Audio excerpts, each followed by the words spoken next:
Hello, everyone, and thank you for joining us. This is No Soundbites Allowed, and I am your host, Michael Voss, Dragon of the Southern Tier. I am happy to be here with you today. It is April 10th of 2022. It is Sunday, 2:30 p.m. Eastern Standard Time.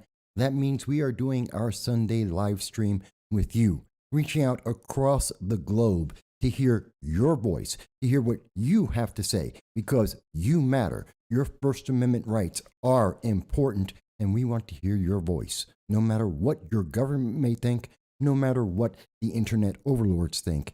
You are important, and your voice must be heard. So we look forward to hearing from everybody, and you can reach out to us at 607-242-1582.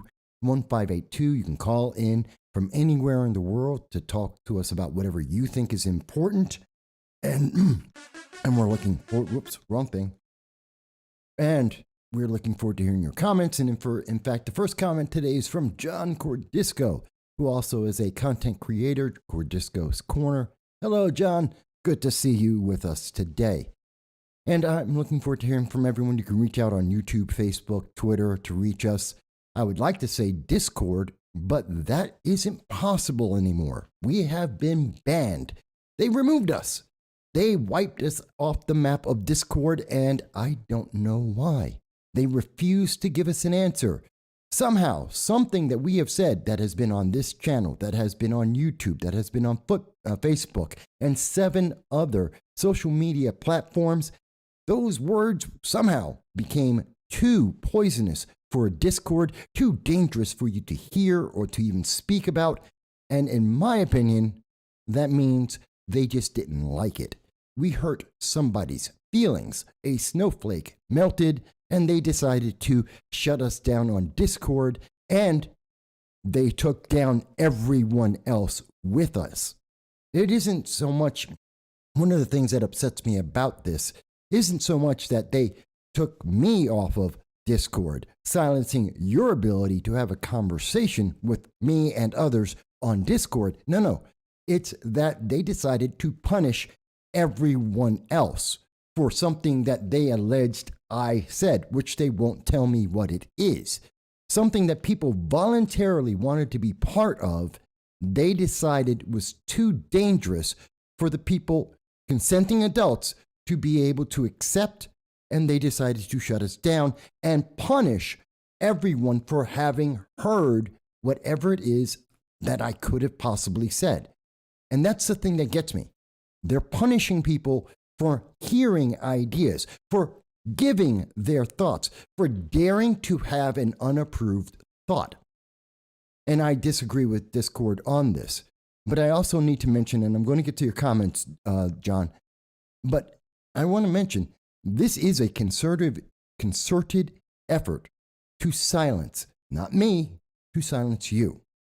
We have fought against Disney, Showtime, Facebook, YouTube, and now Discord.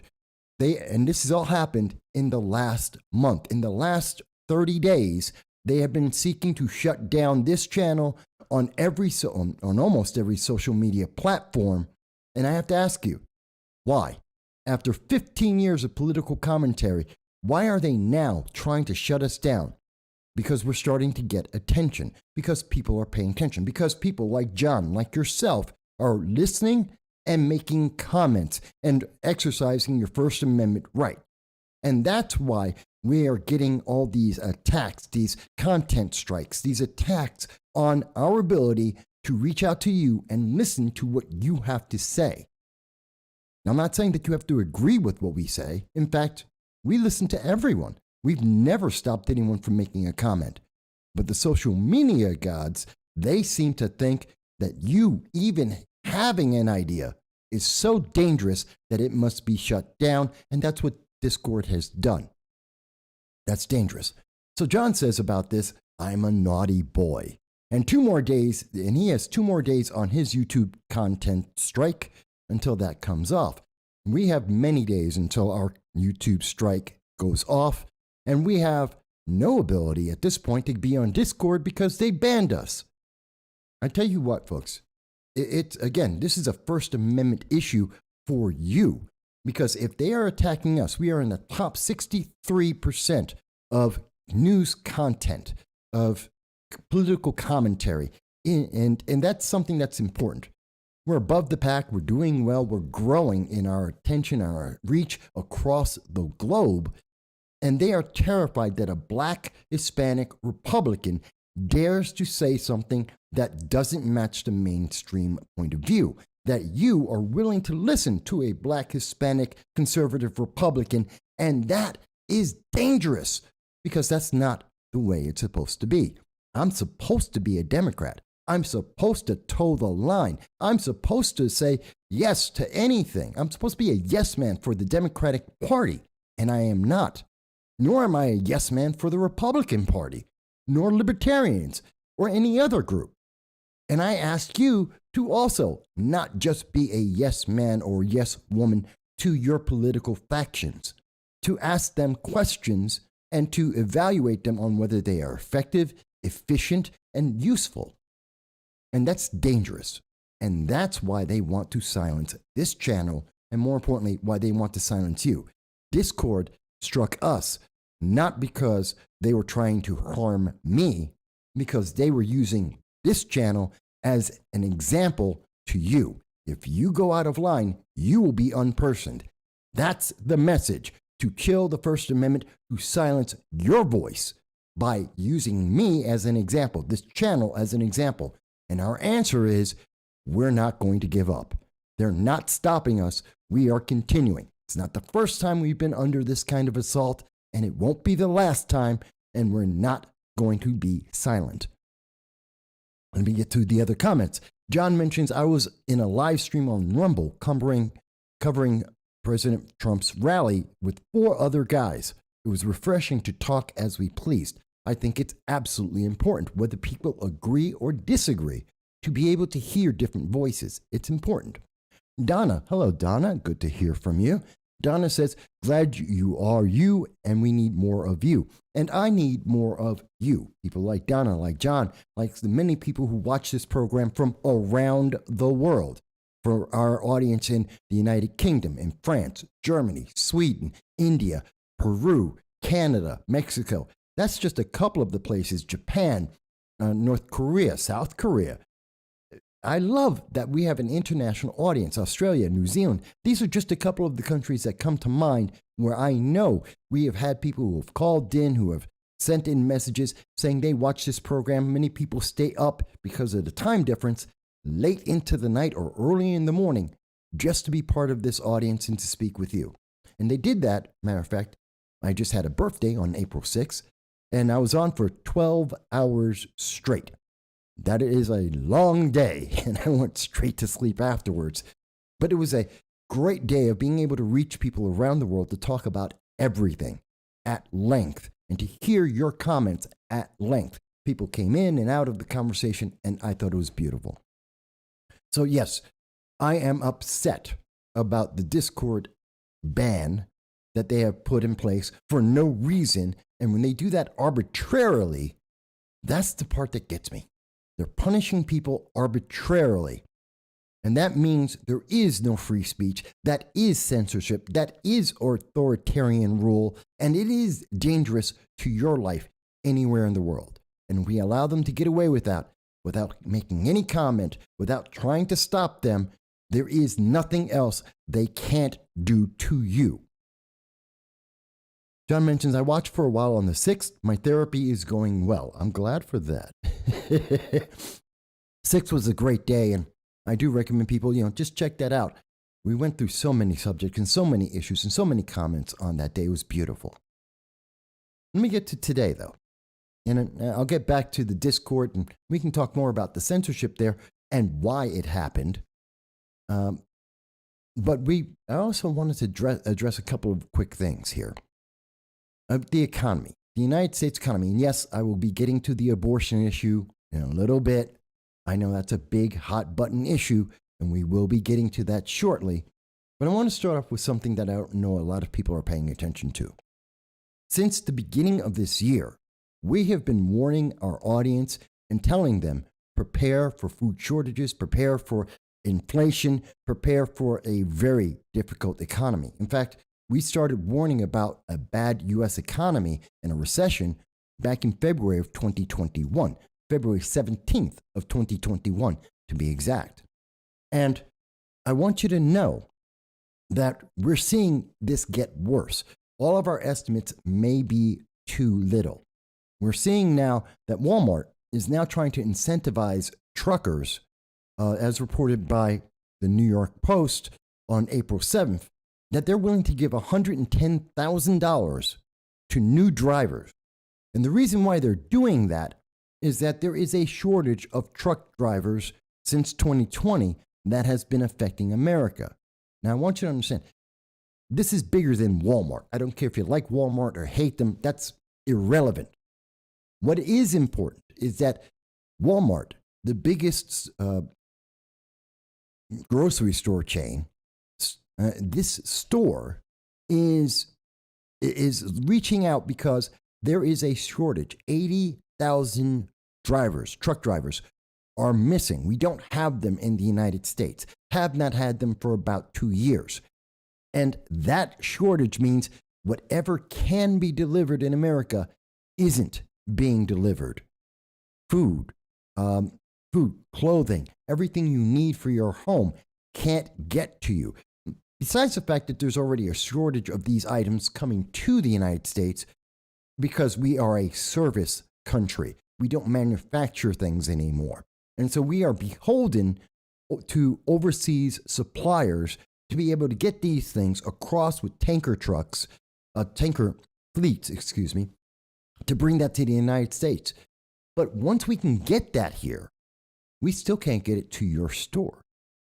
And that's something that's important because as we go further and as the food shortages that the White House itself has confirmed after we had already warned you about it, that means that there's going to be even less ability and continues to be less of an ability to get you the things that you essentially need. That is a bad combination of things. And so again, we say to you, not to panic, but as a public service announcement, every time you go to the store, buy 10% more of the things that you get. Please take that into account. Get long-term perishable foods, things that are canned, things that you can store for a long period of time that you could possibly freeze. I know that freezer units, deep freezers, are in shortage at this moment across the United States. They are selling out. Take that into advice. Try and plan around that. Use canned foods wherever you can, or foods with long perishable dates. Think ahead. Get grains, rice, flour. It's important. And if we are wrong and the economy suddenly blossoms into the best economy that has ever existed, you will have extra food for yourself and your family. No harm done. Donate it to the homeless. But if we are correct, that will help you prepare for what we believe in October and September will be a severe shortage of food and a significant increase in the cost of goods that would be somewhere in the neighborhood of 35 to 40% increases in the prices. Please be prepared. If you think I'm wrong and you think it's going to be a wonderful harvest and that everything's going to be great, fantastic call in. But I can tell you, based on what the Biden-Harris administration has already done to increase energy prices, to make it difficult for farmers to be able to produce the food that you need, as well as our dependence on overseas goods that came from the Obama administration and now being continued by the Biden administration. If you think I'm wrong and it's going to be an abundance of everything, please call in and tell me what source you're looking at, because every left-leaning source I can find confirms what we have been saying since January. Mike Bowie mentions he just dropped in to see what condition my condition was in. Oh, I'm doing fine. And thank you for dropping in, Mike. We appreciate whether people are with us for 10 minutes or 10 hours. We always appreciate any comment and anyone who is part of our audience. In fact, I didn't mention it. If this is the first time that you are seeing our program, thank you. We appreciate you. I'm happy to have you here with us. I hope that you find this to be informative and interesting, maybe for some even entertaining, and we look forward to hearing your voices always. Lee, hey Lee, good to see you. Lee mentions another thing is getting your fishing and hunting licenses. I think that's also important. Yes, people should be able to be self-sufficient. The more self-sufficient you can make yourself, the better off you can be. And we know there's going to be a shortage. We know that prices are going higher. If you can do something for yourself and not rely on the government to eventually get that for you, do it. Again, if we are wrong, you lose nothing. And if we are correct, well, then you're prepared and your family will be prepared. Again, worst case, you have too much food, you have too many supplies. Donate them to the homeless. There's the answer. And America is the most generous nation in the world. We take care of more people around the world than many countries have as a GDP. So it's a win-win scenario. If you have too much, give to others. If you don't, then help protect those that are closest and loved by you. So let me go on. So that was one of the things I wanted to mention. In addition, for those out there, and we have been talking about this since January, if not earlier, we've been talking about actually, it has been earlier, we've been talking about the bird flu, an avian flu. And we have been warning you that this has been affecting the United States and the world for some time. In fact, it was, I believe, in August of 2021 that we found out that the bird flu has had one reported case of being transferred to human beings from Russia. And again, that was in 2021. And we've been tracking it since that time.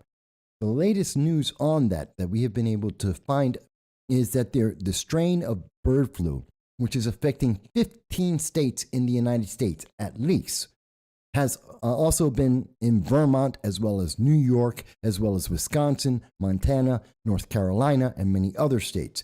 And we see that the strain has been having another bout in Vermont, as it was reported on April 8th, 2 days ago. This was on Friday.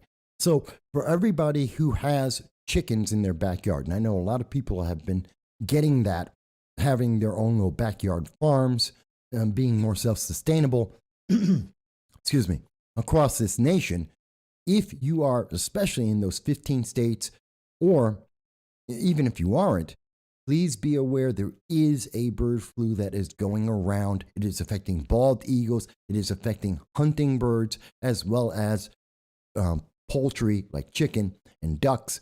And please be aware of that. Be careful with your eggs. Be careful of your poultry, especially if they're free range, which makes them more susceptible to this bird flu. Again, we're trying to make sure you're aware of everything that's going on so that you can protect yourself, your family, and your loved ones and be able to sustain them.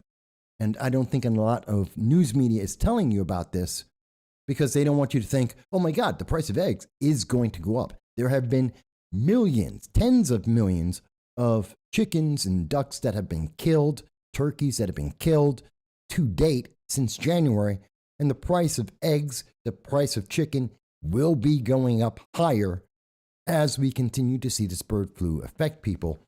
But I don't think enough people, because the news media is trying to hide that cost from you to protect the Biden-Harris administration and Democrats in the 2022 election, because they don't want you to get even more upset about the cost of food and all the things you need. They're hiding the bird flu, which could be a danger to you. That's my opinion. If you think I'm wrong, tell me about it. I'll be happy to hear why you think it's not a big deal or how it's not affecting the cost of food in the United States. All evidence I can find tells me that's not correct. It's going to affect us. And based on all the information I can find, the news media isn't talking about this more, even though they know more people have chickens in their backyards and growing eggs. They're not telling you about it because it could be negative for the election in 2022. That, I think, is a dumb idea. There's nothing else we can say about that, I think. Lee mentions those numbers for 2022 will be very telling of food supplies. Well, if we can't ship the food from the docks to the people, if we can't get the crops, we know that we're going to have shortages in food. It's going to be bad. It's going to be bad, folks. I'm telling you, we have predicted and we believe that there is going to be a 15% official inflation rate by the end of the summer. That's what we believe. We believe that this is going to negatively impact the average citizen, who is going to have a real world increase in prices of food and commodities, somewhere around 35 to 45%, based on what we're hearing from many different sectors of the economy, from truckers, from stores, from the government, from just the projections of farms. It's troubling to us. And if you have evidence... Thank you for being our first call on the program. This is No Soundbites Allowed, and I am your host, Michael Voss. May I ask, who's speaking? Your favorite pain in the butt. Happy birthday, old friend. Hey, Lee, how are you today? Pretty good, Michael. Great. Is the one thing people aren't thinking about with the bird flu? Yeah. And this is a problem that we're seeing now with the beef and pork, is think about what happened when the pandemic started. All the animals that were slaughtered because they couldn't be butchered because of the meat packing plants. Yeah. That we lost a couple generations of beef cows. Oh, yeah, that's right. That's right. Couldn't keep that cycle going because we killed it off. Right, that they had to be killed because they couldn't be processed. Mm-hmm. And now we're going to face that same thing with chicken added into it. That's really, so that, I mean, the cause and effect of it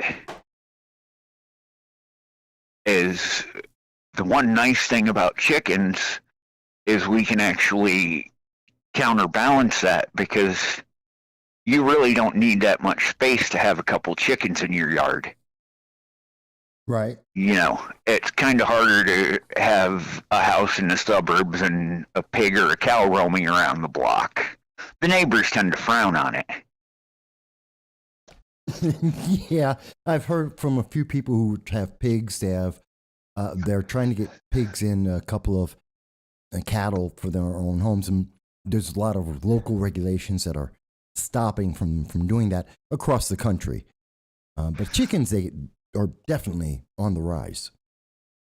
Yeah, and I mean, that's the one thing that will be beneficial to us, because you think about it, is you're going to see more and more people. The biggest thing, these shortages, use your farmers markets and stuff. Talk to your local farmers. You know, work it out with them that, hey, if I give you a hand with some stuff when you butcher, can I buy some? You know, and try and get a discount exchanging your work for that. Not even so much to get a discount, but just to, you know, establish a relationship with them that, you know, people know that the farmers realize are realizing the communities need them. Mm-hmm. And these meat processing plants, the big meat packers, if you look at a lot of the stores, and I've talked to a bunch of friends, because as you know, my career was, I was a veteran and I was also a truck driver at one time. Absolutely. I am aware. The stores that are having the most problem keeping the shelves stocked with meats are places like Walmart, Aldi's, and the national chains that have done away with having meat cutters on site. Yeah. If you look at our local stores, places like Sweeney's, Ted Clark's, I mean, even Tops and Wegmans, they rely on locally sourced. Give them your money, not Walmart. Because if you don't, they're not going to be there when we do need them.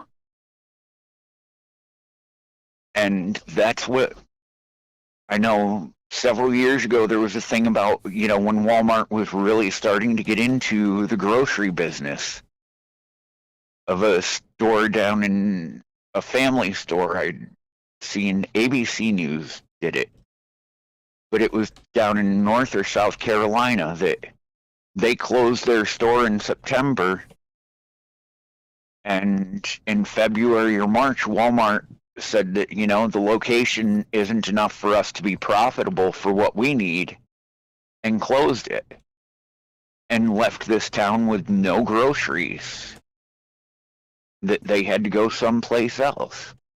No, that's just crazy. You might have to pay more, but if it's someone from the community, they're going to be there. They're invested in the community. Walmart's not. I mean, look at Walmart with their tax deals. What they did to the Valley here in Athens several years ago. We're not going to pay taxes, but if you give us another 15 years tax-free, we'll build a super Walmart.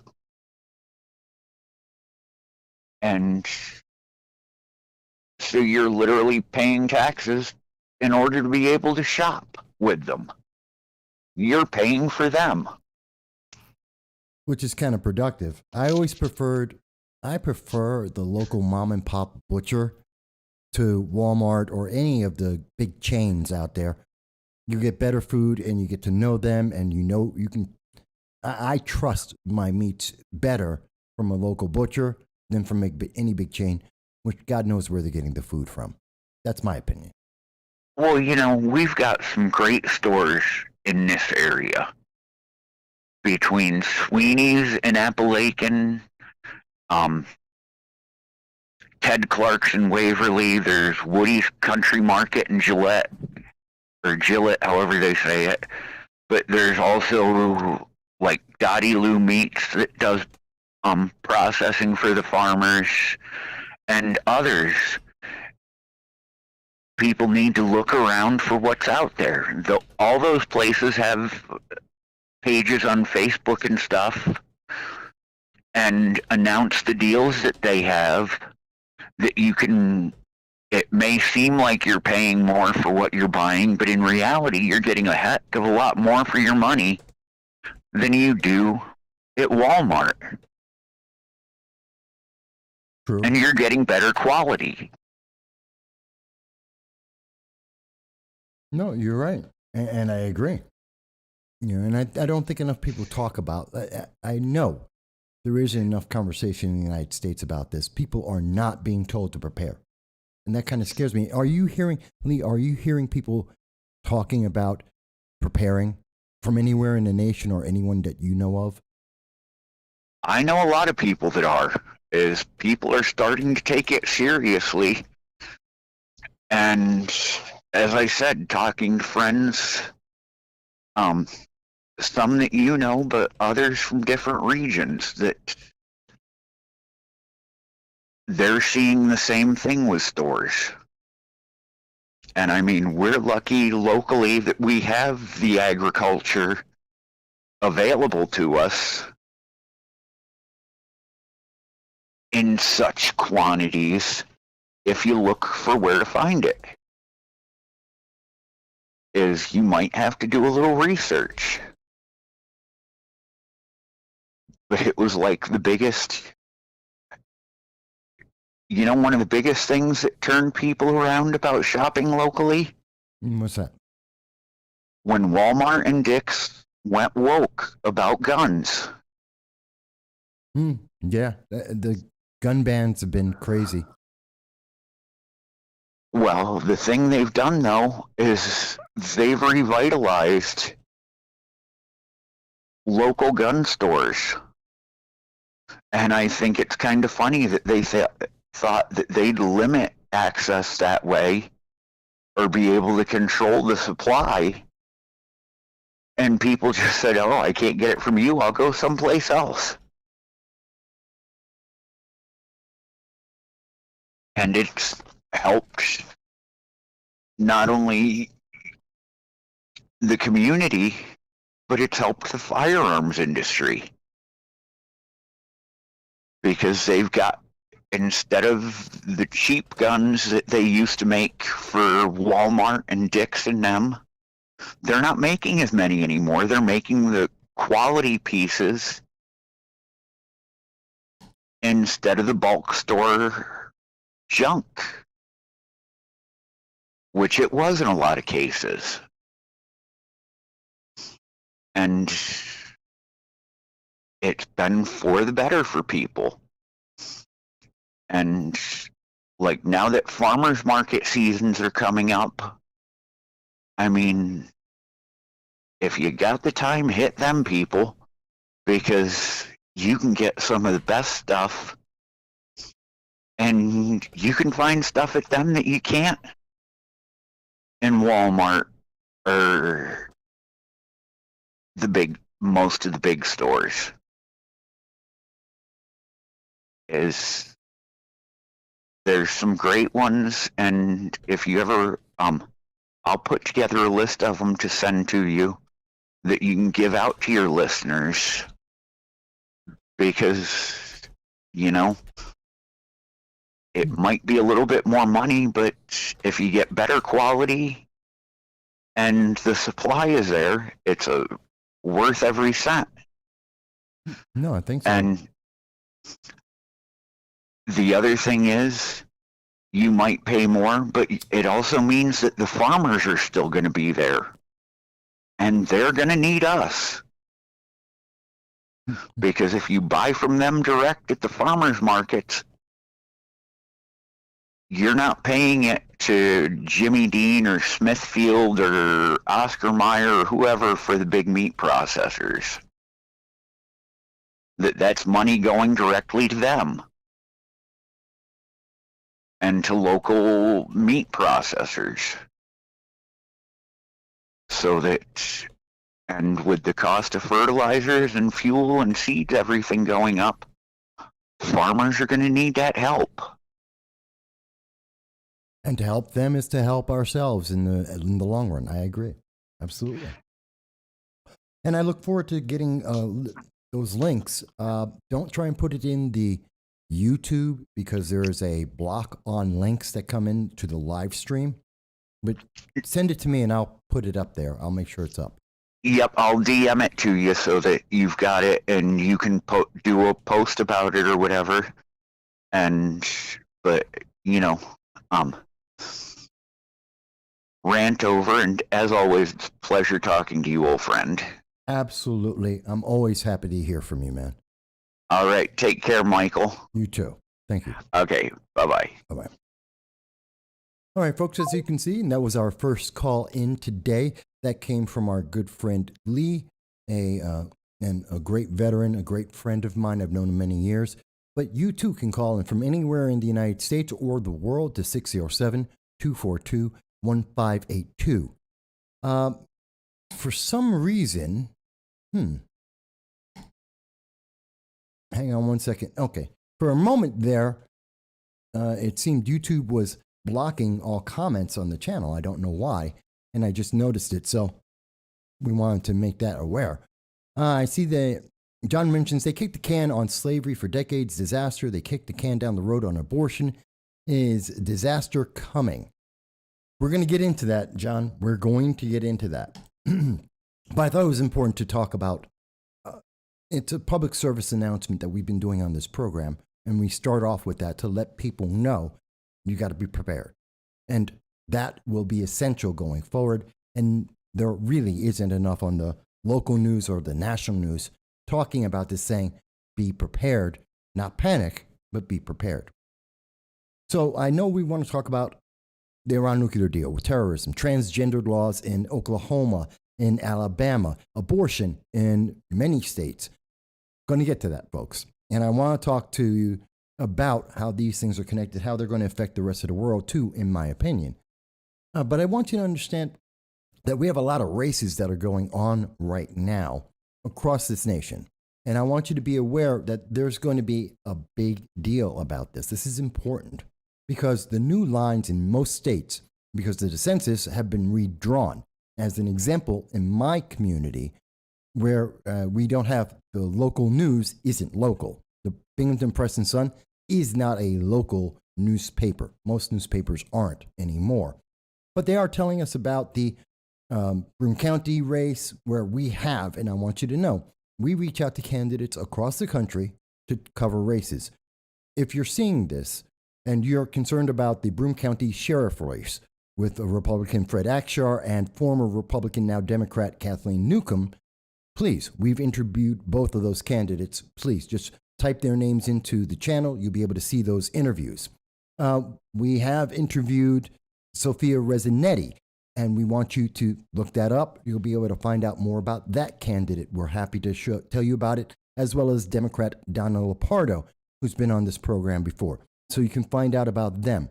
While Mayor Richard David has not taken our opportunity for an interview, we have spoken to former Binghamton City Councilwoman Leah Webb. We have interviewed her. Again, type in their names onto our channels. You'll be able to see those interviews so that you will be aware of what these candidates have been saying, not just in this election cycle to be reelected or to be elected, but also to find out what they said when they didn't think anyone was paying attention, back when they weren't worried about getting reelected. So please do look that up. John mentions that, okay, so we are seeing, John is mentioning that a couple of his posts are being blocked by YouTube as well. So it seems Discord is not alone, and we're starting to feel the pressure coming from YouTube as well on people just commenting on our health, and I'm talking about our food health, not medical health. Now, I'm not a doctor. We're talking about food health, about being able to be prepared to take care of yourself and your family. And it seems they don't like us talking about chickens and farms and food and being prepared for the food shortage that the White House has already admitted is going to happen because everyone in the industry knows it's coming. That's crazy. Fair enough. We'll let that go. So, just covering some of the minor stories. Have you noticed that right now there's a bigger focus on some of the interesting issues that are affecting America and the rest of the world? We're starting to focus on the issues that are going to affect the 2022 elections, the midterms in this nation.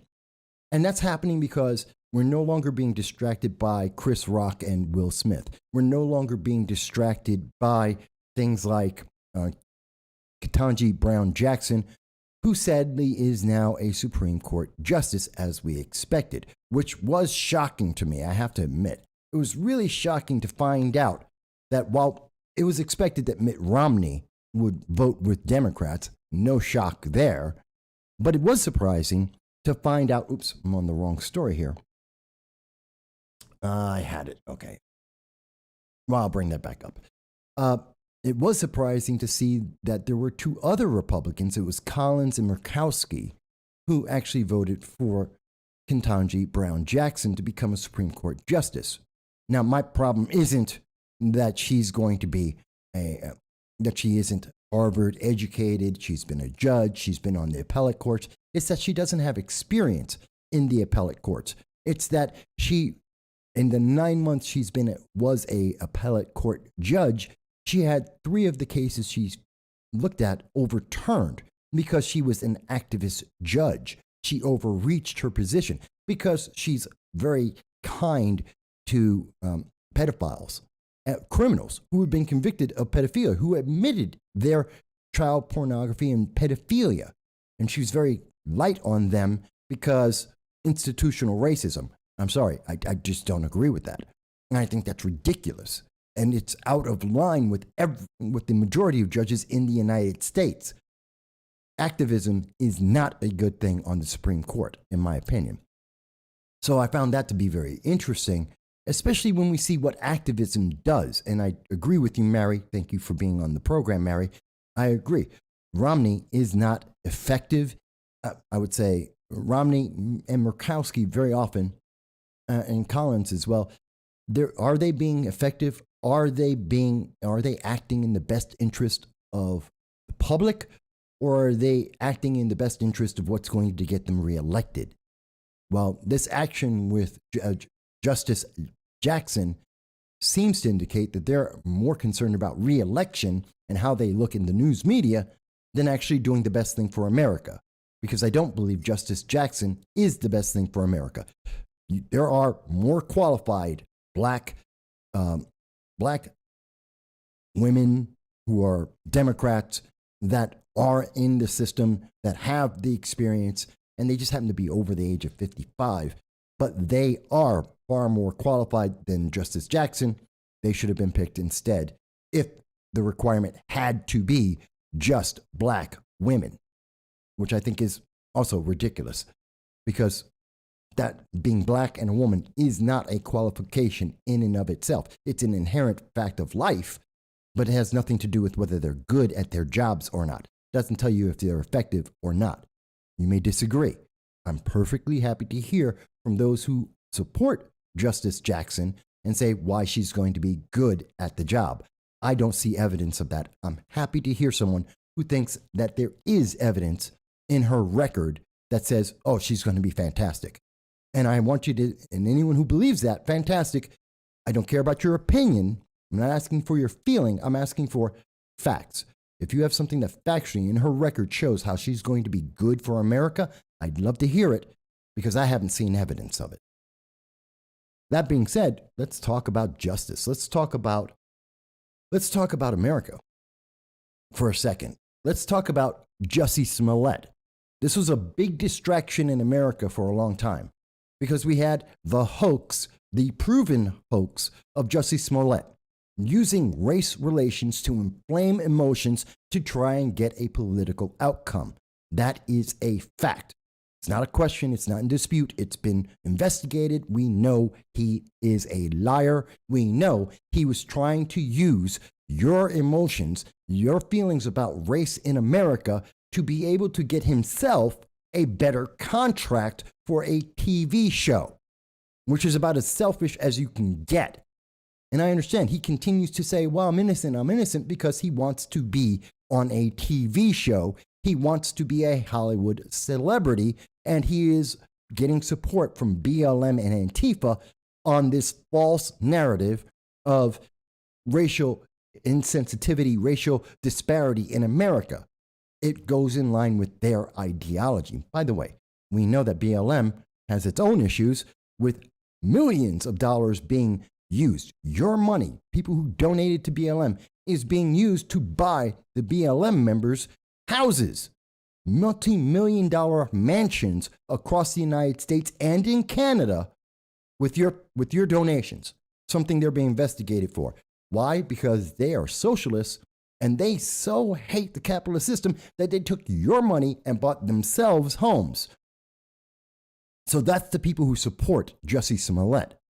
And Smollett, who got convicted, was put in jail, cried from the moment he got into the jail. Actually, from the moment he was in the courtroom and heard his sentence, he started crying like a baby.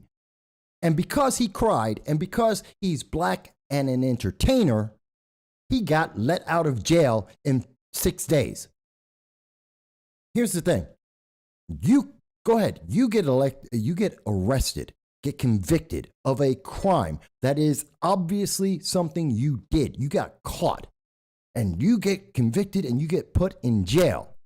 I guarantee you, if you're crying, they're not going to let you out. They're not going to let me out, because they don't care. Because we don't have Hollywood contacts. We're not friends with the DA for Chicago. We're not friends with Michelle Obama. And so therefore, we regular people get thrown, if we go in jail because we're rightly and truly convicted based on evidence, we're not getting out because we feel bad about being punished for the crime that we committed. Jussie Smollett's out. Not only is he out, he's trying to put out a rap song, which I am sure he is going to try and gain money for. He's going to try and get your money for this music he's putting out there. He wants to get paid to promote his lie and to alleviate his punishment for lying to you, for using you. And I want to hear if someone thinks Jussie Smollett at this point is not a criminal, that he did not commit these crimes, that he is somehow absolved of going to jail for a crime that he committed that he has no repentance for, please tell me why. But what is he saying?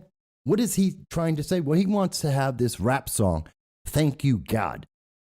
God has nothing to do with him being put in jail. That was his actions. God didn't make him do it. Jussie Smollett did. My God, the arrogance of this man. And he says, some people chasing that clout, that would be Jussie Smollett, the clout of Hollywood, the clout of knowing Michelle Obama, of using his influence to alter the way that the justice system is used. Just remember this. This ain't that situation. Yes, it is. You think I'm stupid enough to kill my reputation? Yes, he did.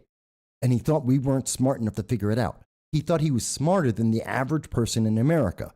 Because the average person in America realizes that if you're in Chicago in the middle of the winter where it's minus 5 degrees and you're going at 2 in the morning over to a Subway for a sandwich, you're almost a millionaire. I think he is a millionaire. And you're meaning to tell me that your refrigerator's empty, you can't get a delivery, and you want to walk in the middle of the winter over at middle of the night to a Subway, and that somehow there are going to be 2 MAGA hat wearing white men in Chicago in the middle of winter, in the middle of night, and they're going to attack this guy, this one man randomly, that has not happened before this incident in Chicago, nor has it happened after this incident in Chicago. And you want me to believe that's what happened? No. I'm sorry. This story is so false, but it is an example of the insanity that is happening in America right now. That people are using race relations against you for their own benefit. Jussie Smollett is selfish. He is using this for his benefit, just like BLM is using you for their benefit, making millions of dollars and being treated in a way that no one else in America will be treated. And we need to call this out. This man needs to go back to jail. He needs to go and serve his time. And he can cry all he wants. He needs to be in jail. And if you think I'm wrong, I'm happy to hear why you think Jussie Smollett shouldn't be in jail. And if you say, well, it's because he's black, stop right now. That's not a reason. The color of his skin has nothing to do with his crime that he committed, other than he was trying to manipulate the public because of the color of his skin and his sexual preference. So don't tell me, well, we can't put him in jail because he's black and he's gay. I'm sorry, that has nothing to do with the crime he committed, which was a hoax, which was a federal hoax, which was abusing you, using your emotions. So that's not a reason. He needs to go to jail. Don't tell me it's because he's a Hollywood celebrity, because you like him, because you like his acting. Also, not a reason. That's still not an excuse for doing a crime. He needs to be in jail. And I'm happy to hear anyone who says I'm wrong. Robert Butterfinger. Of course I'm taking calls. Phone number's right on there. 607-242-1582. You're more than happy to call in. That's fine. Robert's asking us, he asked if he can call in, and the answer is yes, every Sunday, always. 2, he wanted to ask, he's mentioning that he has a pretty firm position. That's fantastic. Robert, as long as it is a respectful conversation, you can have that conversation with us. Call right in, 607-242-1582. Whether you agree or disagree, doesn't matter. It is your voice. You can speak whatever you wish. If you attack me and say I'm old, I'm ugly, I'm crazy, that, no. But if you want to say, hey, I have a view, I'm perfectly happy to hear it. So you can call right on in, 607-242-1582. I'm happy to hear whatever you would like to say. That's what this program is about. Let me get to some of the other comments that have been going on. John mentioned that looking out for your own behind has always been the norm in politics, and there is no surprise there. Whether it's happening with Justice Collins or Murkowski, whether it's happening with Alexandria Ocasio-Cortez or with Anna Presley or any politician, they all do that. And that's true. And I don't like it when it happens with Republicans, nor with Democrats, which is why I'm calling out Murkowski and Collins and Romney, because that's not in the best interest of their constituents or the United States. John mentions that Justice Breyer retired because he knew that the next president will be a Republican. He may have believed that. He may have just been tired of it, but it does smack of a political timing. Why would he say in January that he was planning to retire at the end of 2022? He didn't need to do that. He could have made that announcement in October. He could have made that announcement at any time. He did that in January because the Biden administration needed help. It gives them enough time to get now Justice Jackson in and to let the scandal pass by so no one's paying attention to it at the critical time in October, just before elections. It was a setup. It was a setup, folks. You were set up. Let's see here. I want to catch up to some of the calls. Robert says, sorry, where is the number? Robert, the number is right above us. It's 607-242-1582. It scrolls across the screen. You can see it above my head right now. But again, it's 607-242-1582. So I'm looking forward to hearing from Robert if he decides to call in, and I'm happy for anyone else to call in. Matter of fact, let me make sure I'll put it up on the screen here we go. Hello, and thank you for calling in to No Soundbites Allowed. I'm your host, Michael Voss, and may I ask who's speaking? Your first name, please. Yes, Robert.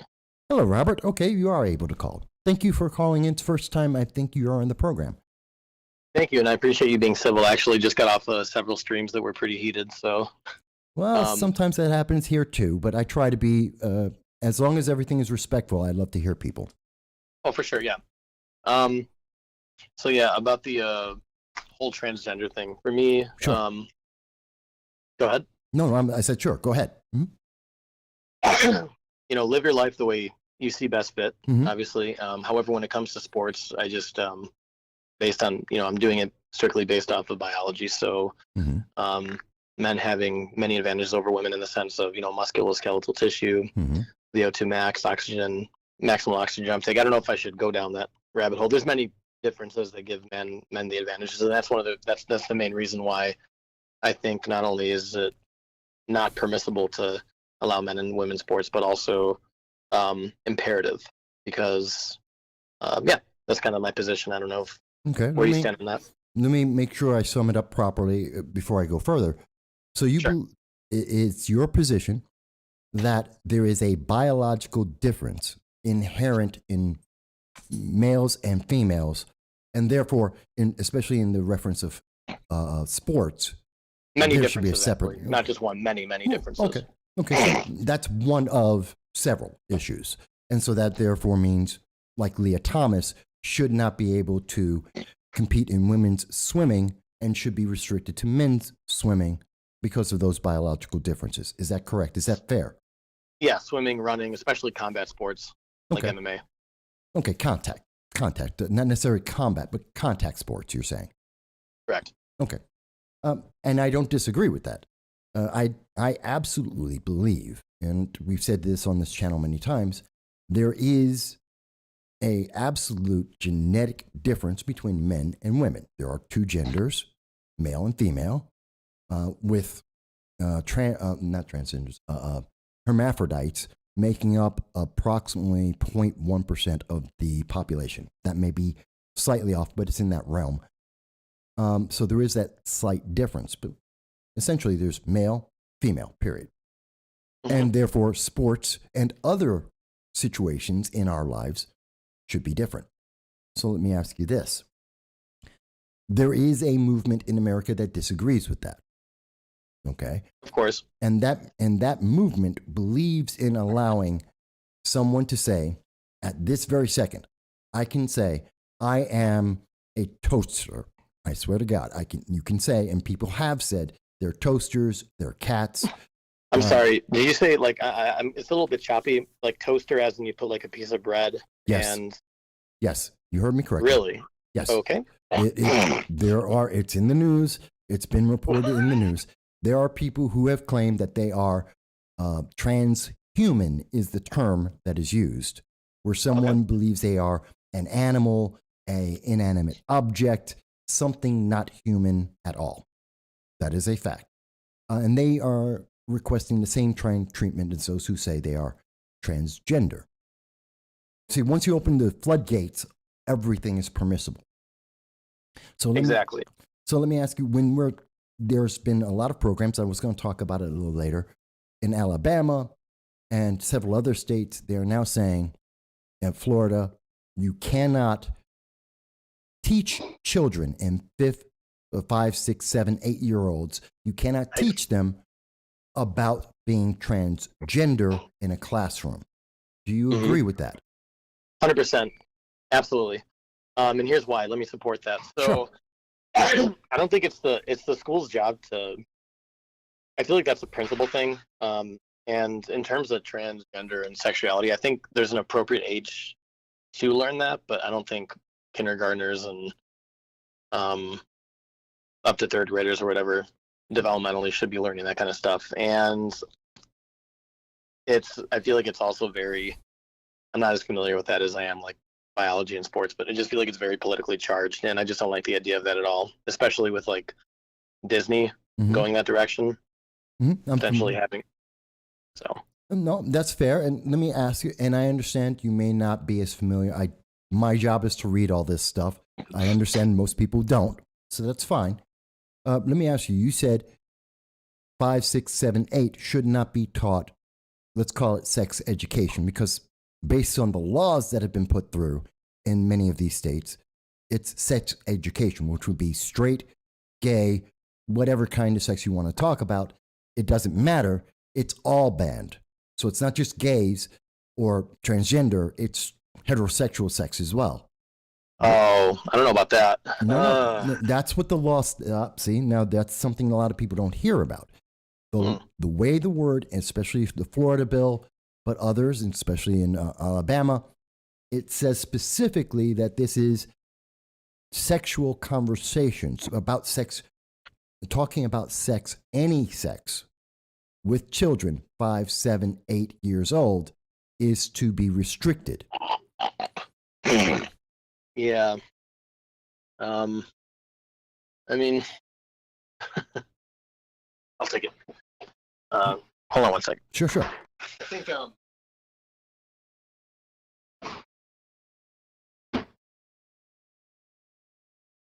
let's see. I think everything. Give me 1 second. Sure. Hold on one second.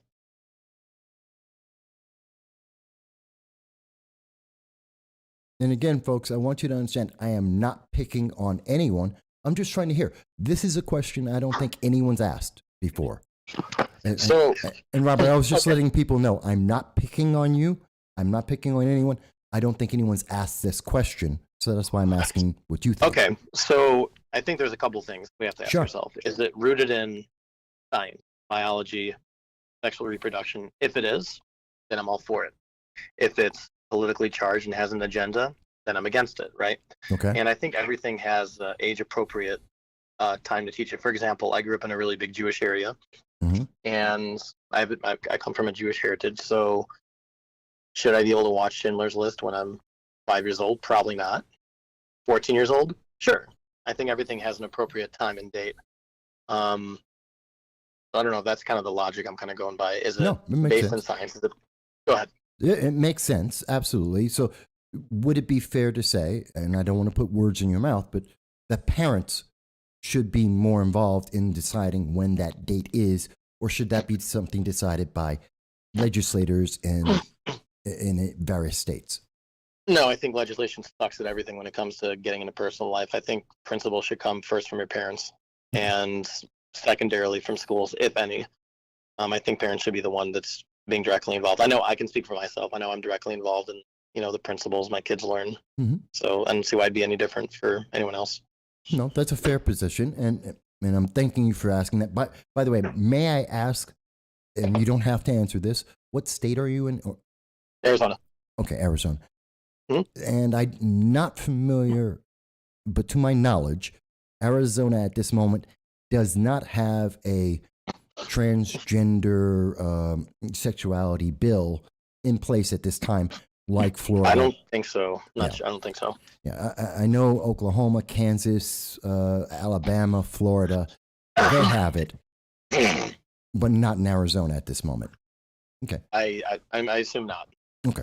Yeah. Again, I'm just I'm just making sure that everyone gets to hear a voice. If there are people in other places want to say there's something different, we should listen to hear every state and every voice. Sure. But I think you essentially agree with my position on this, that if a child, and I think John put up a comment about this, that if a child, first of all, children don't have the same rights as adults. That's a fact, because they don't have the comprehension to be able to have the same rights as everyone else. And thank God for that. They don't have the responsibility or the understanding of being able to comprehend the decisions they make. Right. They don't understand or comprehend the future. They don't understand the consequences of what they're doing, which is why you want to smoke, you want to drink, you want to get a tattoo, you want to drive a car, you want to join the military. We don't let 15-year-olds do that. You have to be, depending on the state, 18 or 21 to be able to do these things because of the impact, which makes sense. And I think we all agree with that. No one's complaining about within reason, no one's really complaining about smoking, drinking, joining the military, so on. So, so I agree with you on that.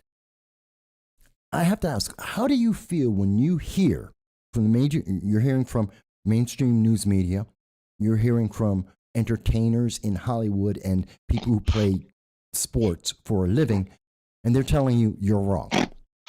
Does that make you feel more inclusive or less inclusive in America? Well, hold on 1 second. Bless you. I think, well, quick answer is less inclusive. I think there's a lot more of us than people give credit for. I think the loud ones are the few. I think there's many people that think it's unfair. They're just afraid of being ostracized in like universities, for example, where it's like super liberal and they don't want you speaking against transgenderism. And I think people are just afraid to speak out, and they're afraid to say, hey, there should not be a male running in for example, a 5K cross country and beating all the women, right? There should not be someone like what was her name, Leah Thomas, participating in swimming events and beating all the females, because that's just like frowned upon. I think fear and lack of, I guess, tolerance. And I obviously judged before, and I'm not out of this category, but I'm starting to learn to actually try to understand other sides of it. I think there's a lot more of us. We're just not as vocal about it because the mainstream, we're just pumped constantly with all this information that, inclusivity, equality, but all of that's a bunch of nonsense. I mean, it's equality of what? Equality of outcome or equal opportunity? What are you asking? So, and I think that's where the big difference is. I think that is a major, and we've talked about that on this channel many times. Let me ask you one other thing I think is important. And again, not often mentioned. There has been some polls about this. Do you feel free? Do you feel able to say, hey, I have this idea, without being attacked or being somehow silenced for saying that? So for saying what you've said today.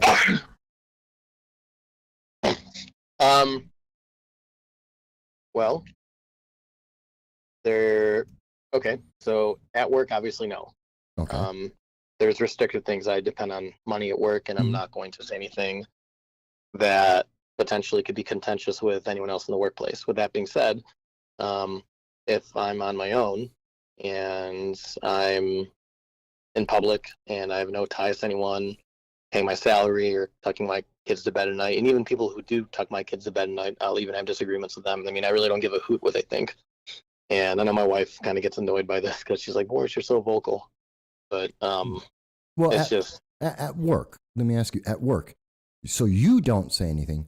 Do I don't other see jack. people say things? Are they? Yeah, they do actually. A little more in my workplace because I'm in more of like a construction site. People are.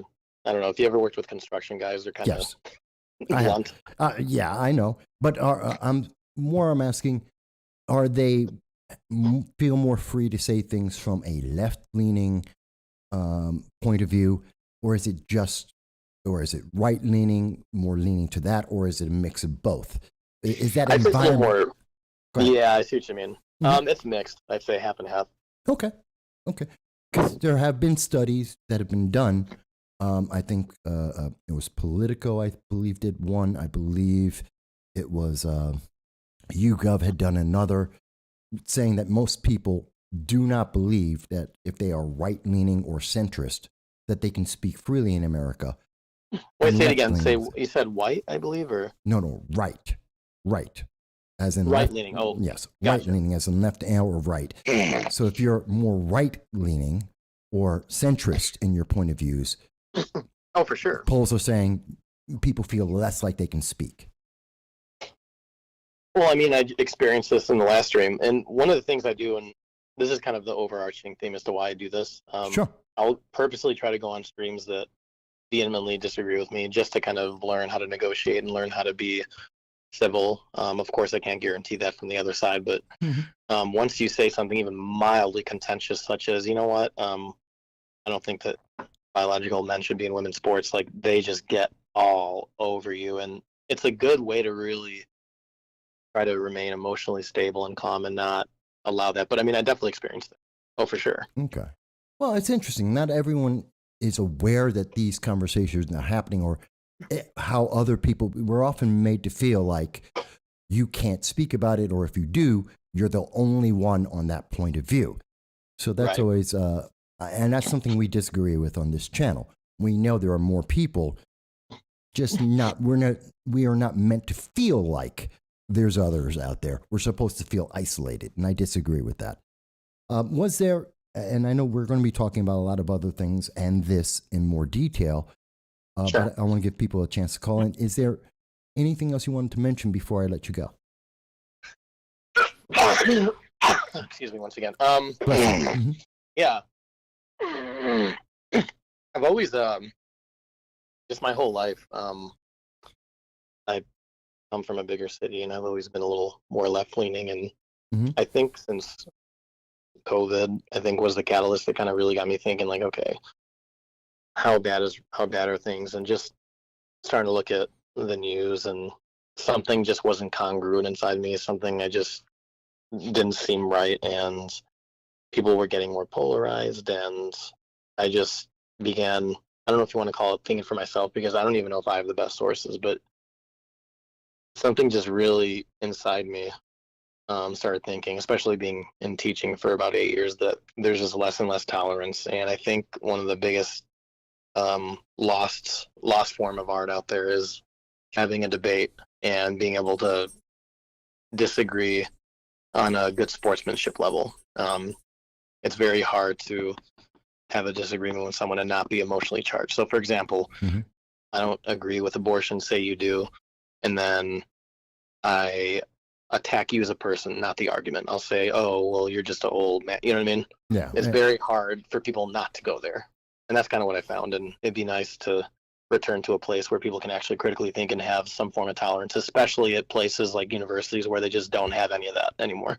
Not that they really ever did, but No, and I've experienced that, and if you look through our channel, you'll see even most recently we've been going through a lot of that. But we do try to make sure that everyone gets to have their voice here, and like you said, we can have disagreements. We can have that conversation civilly and hear what we all have to say. So I want to thank you for calling into the program today. I do want to make sure others get a chance to call in as well. absolutely. But Yeah, I- definitely. But I thank you for your voice today, Robert. Yes, sir. No, I appreciate it. Thank you. Thank you for having me. You're welcome. Bye-bye. So, folks, just as you've just heard Robert call in from Arizona, and he was speaking to us about his points of view in terms of transgenders and some of the laws in Alabama, Oklahoma, and other Florida. Maybe you agree, maybe you disagree. I tend to agree with pretty much what he said. That's our opinion. But then again, may have a different one. Matter of fact, we were going to save this for a little bit later in the program, but let's get into it now. Because one of the things he was talking about, besides just sports, whether it's Title IX, that many people or many women, many athletes are concerned about, but there's also the most recent thing, which is the Alabama governor who signed 2 anti-transgender bill laws. I want you to look at the wording of this. This comes from The Guardian, which is over in the United Kingdom. And so this is their viewpoint on American politics with their bias, and there is a left-leaning bias pretty much in Europe. And in Alabama, they say that Alabama, there are 2 bills. One criticizes medical care for trans youth, and another requires students to use bathrooms that match birth certificates. Now, again, this is a European point of view for the most part across the pond. And the thing that I found interesting in this article, all links will be included in the description after the program so that you'll be able to see this for yourself, read it for yourself, come to your own conclusions. They say in this, quote, "The way to reduce harm to trans youth is to provide them with gender-affirming health care where it is medically indicated. This bill takes that life-saving treatment option off the table and makes it a felony." I want you to think about that for a second. I want you to think about that statement, which is coming from Chase Strange, who's the Deputy Director for Trans Justice with the ACLU LGBTQ and HIV Project. And I want you to understand what they're saying here. And the full quote, to put it in full context, that this is what Chase Strangio has said. If passed and signed into law, Alabama will have the most deadly, sweeping and hostile law targeting transgender people in the country. Okay, I want you to understand. We're talking about a law that is targeting children, not adults. These aren't laws against people who are 18, 19, 21. It is not stopping any adult from making a decision about their bodies and their lives going forward. These are bills that are targeting children. Children who do not understand the consequences of their actions. Children who are making life-altering decisions. That's what these bills are about. It's not about being gay. It's not about being straight. It's not about being anything other than changing your life forever without knowing the consequences. And so this is very interesting to me, that they are saying that this is going to harm trans youth. How? That this is going to be deadly. How? How is it deadly? How is it going to harm, physically cause harm, or even mentally cause harm to someone to say, wait until you're an adult? We would never say that if you have to wait to drive a car, that if you can't drive a car, this is deadly to you. We would never say that your right to be able to join the military, to drink beer, to vote is deadly. I have never heard anything where to have cosmetic surgery to change your nose, to be able to increase your breast size or to reduce your breast size, to be able to take out your ribs or add ribs. There is nothing that is cosmetic that we could do that is considered deadly or harmful for not allowing someone to do it at the age of 14 or 10 or 8. Nothing. And again, none of these bills stop someone from doing that at 18, 19, 21 when they are a legal adult. So we're not stopping them. How is this deadly? See, the language that is being used is meant to get an emotional reaction. It is meant to silence you, because who would want to oppose something that says, oh, well, it's deadly if you do it. You're killing people if you don't let them do this. No, you're not. No, you are not. And see, this is my position and this is my belief. You may disagree with me, and that's perfectly fine if you do. And I believe Robert was just making it a very clear case. We're not, there are separations, there are differences. And waiting to be an adult where you can better comprehend the consequences of these life-altering changes, why is that a bad idea? And again, I go back to my question. Yeah, what if I want to say that I'm a toaster and I'm 14? That can have life-altering consequences. But even if not, I mean, let's try and understand this. If I want to say I'm legally, and this is the position that is held by the left, this is the position that is being promoted by celebrities and politicians at this time, is at any moment, you can make a decision as a child, as a minor, and say, I am a rock, and alter your body forever on that basis. And no one is allowed to change that, because to not allow you to change your body forever is somehow a crime. I don't understand it. I don't think most people who look at this would if we can't understand and make a definition, Justice Ketanji Brown Jackson could not make a distinction between men and women. She could not define woman without saying, I feel I'm a woman. That's what Ketanji Brown said when asked by Senator Ted Cruz. Oh. Hello, and thank you for calling into the program.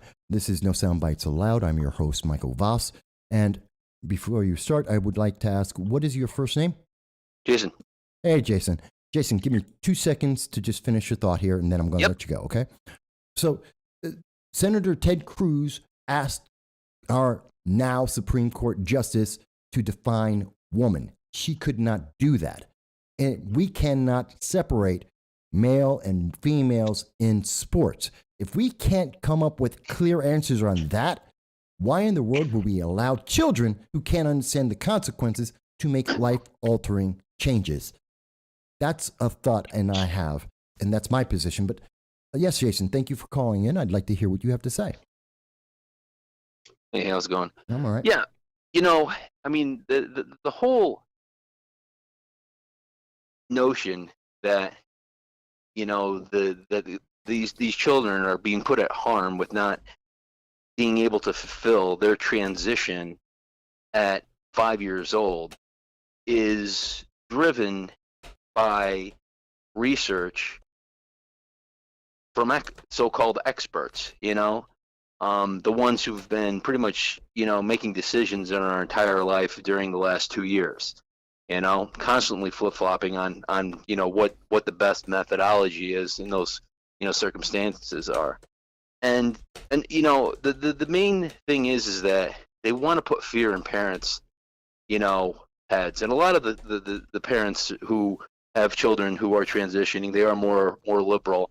And when they are confronted with a child that says, hey, I'm feeling kind of depressed, I'm feeling anxious, and I talk to somebody, and now the best way for me to feel like who I am is now to have major surgery and take massive amounts of hormones, and the parent is not going to question that, because there is an expert standing behind them saying this is the way to go.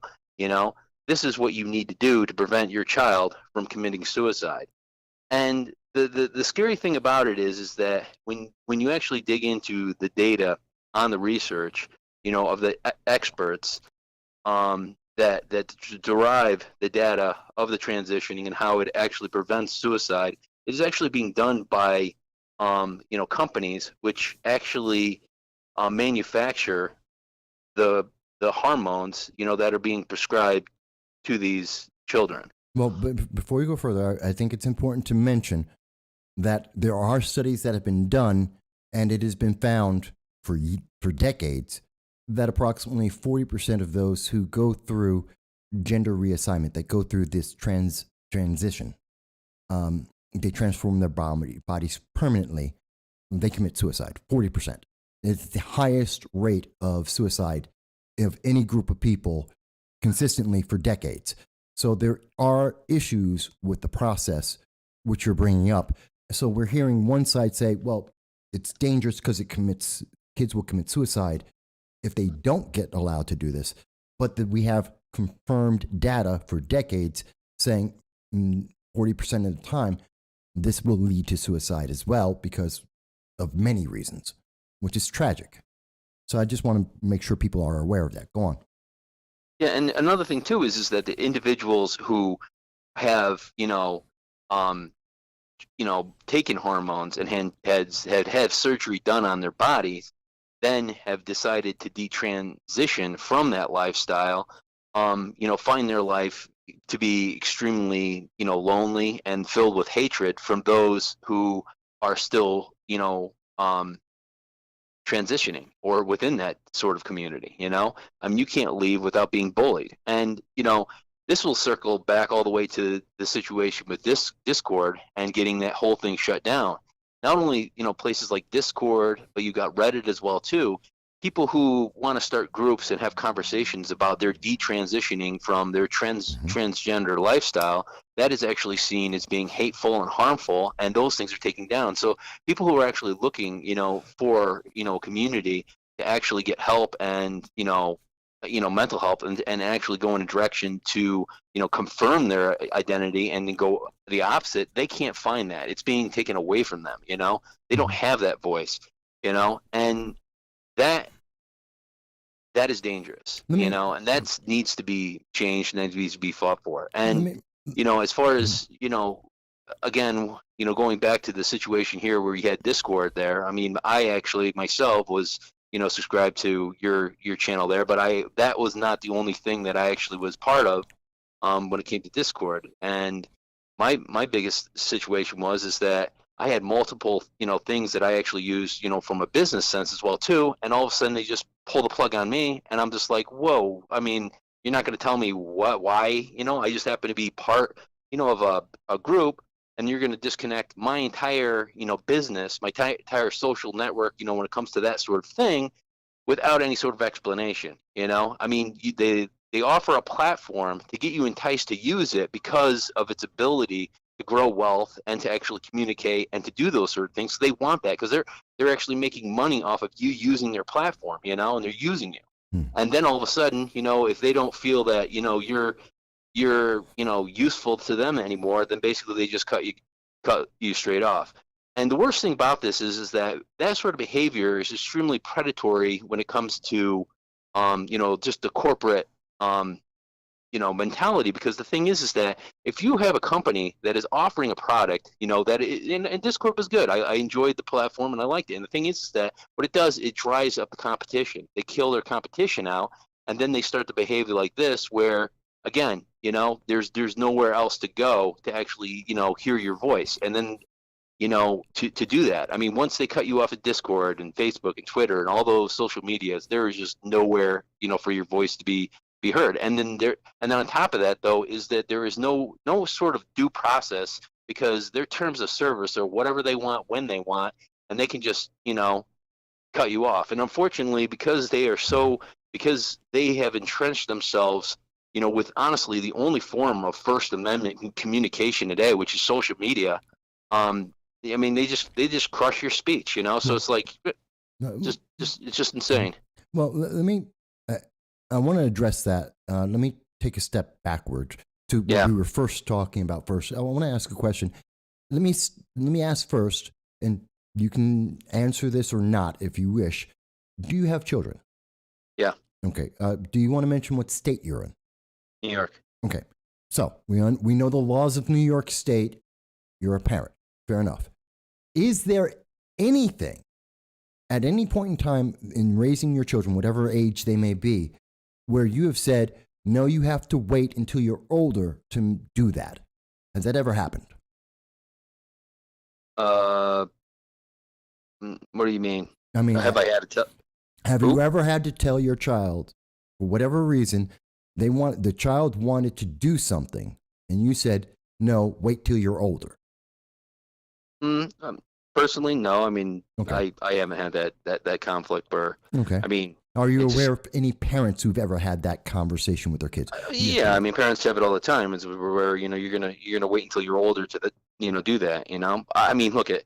Mhm. But the thing is that if you're talking about the transgender circumstance, I mean Mhm. that is far more complicated because that comes into values as well too.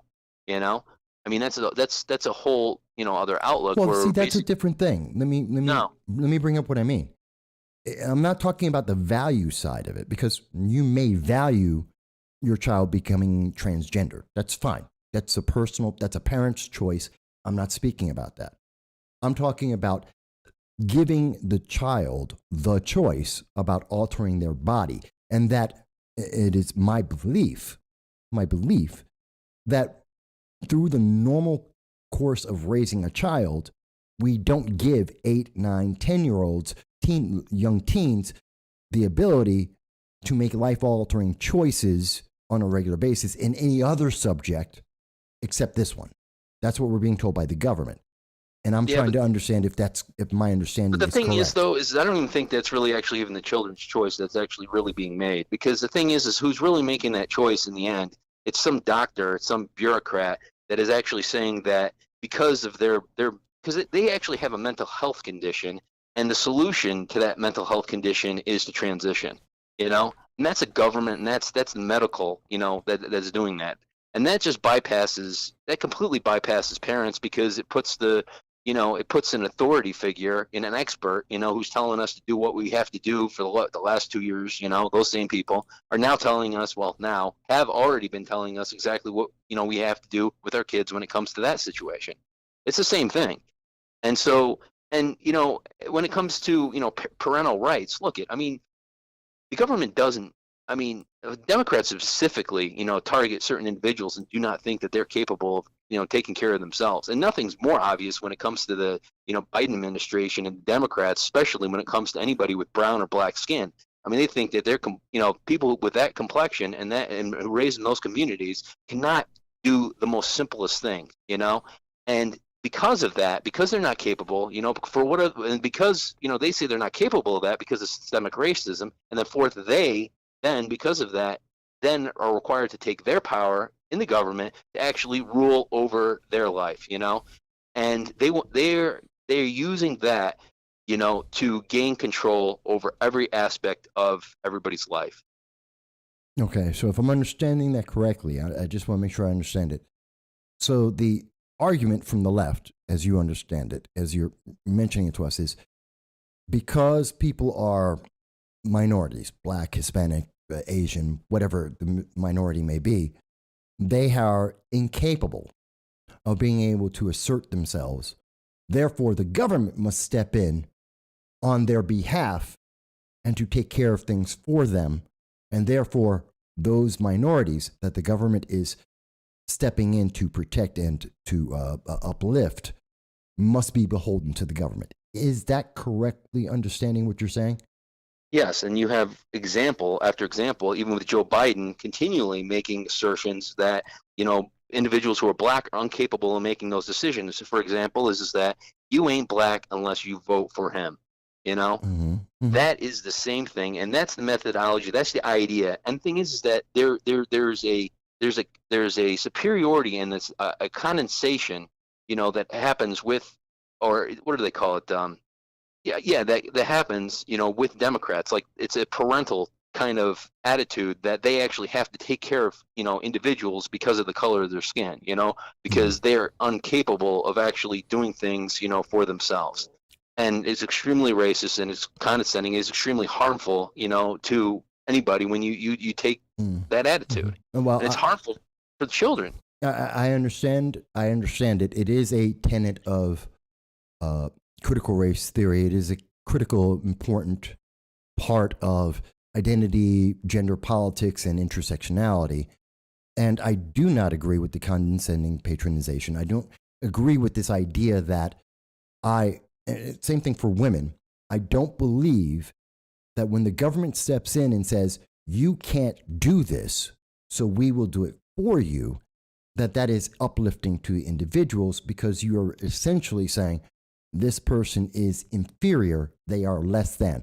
The entire idea of the whole CRT movement, the entire and systemic racism argument is built on the idea that being black is being victimhood and that you cannot do this on your own. And I disagree with that. Same thing with feminists. Modern feminist theory is women can't do things, so the government must do things for the women so that they can be equal. Well, then you're never equal. You're less than, and you have to use the outside force of the government to support you. And I think that's the argument you've made. And if that is correct, then yes, I agree with you. Yeah, I mean, you know, and there's a mentality too, is that it's to separate you and to put those in power, you know, always to have the ability to, you know, make all judgments in your life. For example, even the Supreme Court justice actually gave power to the experts when it came to gender by saying that she basically saying, well, I'm not a biologist. Well, so that means that only the people who are in that specific field and who actually are studying that are allowed to have opinions in that field, you know? And it's just like, okay, so nobody else can actually think, you know, outside that box when it comes to any sort of critical issues. And that's the way, you know, they want us to be ruled. I mean, just it's just insane that you can't have, you know, I mean, here we live in a country where we're constantly going to school, you know, and to have a broad understanding, you know, of, you know, the sciences, you know, so we can actually think critically, and then so we can go out to the polls and vote and, you know, just live in society, you know. And here we have a judge basically saying, no, you can't think, you know, because you're not qualified to do so. No, I can see your points there. And I think anyone who's been following this program for the last 15 years knows that's very much, those are elements of things that I've been speaking about and I agree with. I think that it's a problem when we have government stepping in trying to step on people's freedom and to categorize individuals as less than and have an elite group of individuals who get to decide for you, to decide your life for you. And we see that in many elements. It's not just racial. It's not just gender specific. It goes into many elements. It's that cradle to grave mentality of government, that idea that government is smarter than the individual, that a few elite individuals are the ones who can make the decisions for the masses without regard to their individuality, because you aren't individual, you're just a checkbox. And we've talked about that on this channel many, many times. So I do essentially, in deep essence, agree with you. Yeah, and you know, you see almost, you know, like a zealot, you know, religious kind of, you know, attitude when it comes to, you know, science, you know, or, you know, the science of, you know, critical race theory, where people, you know, will do whatever it takes to silence those who they disagree with. And I honestly believe that, you know, your objection to what was going on over at BCC, you know, actually sparked a direct attack to you to actually try to silence you on the topics that you were, you know, talking about.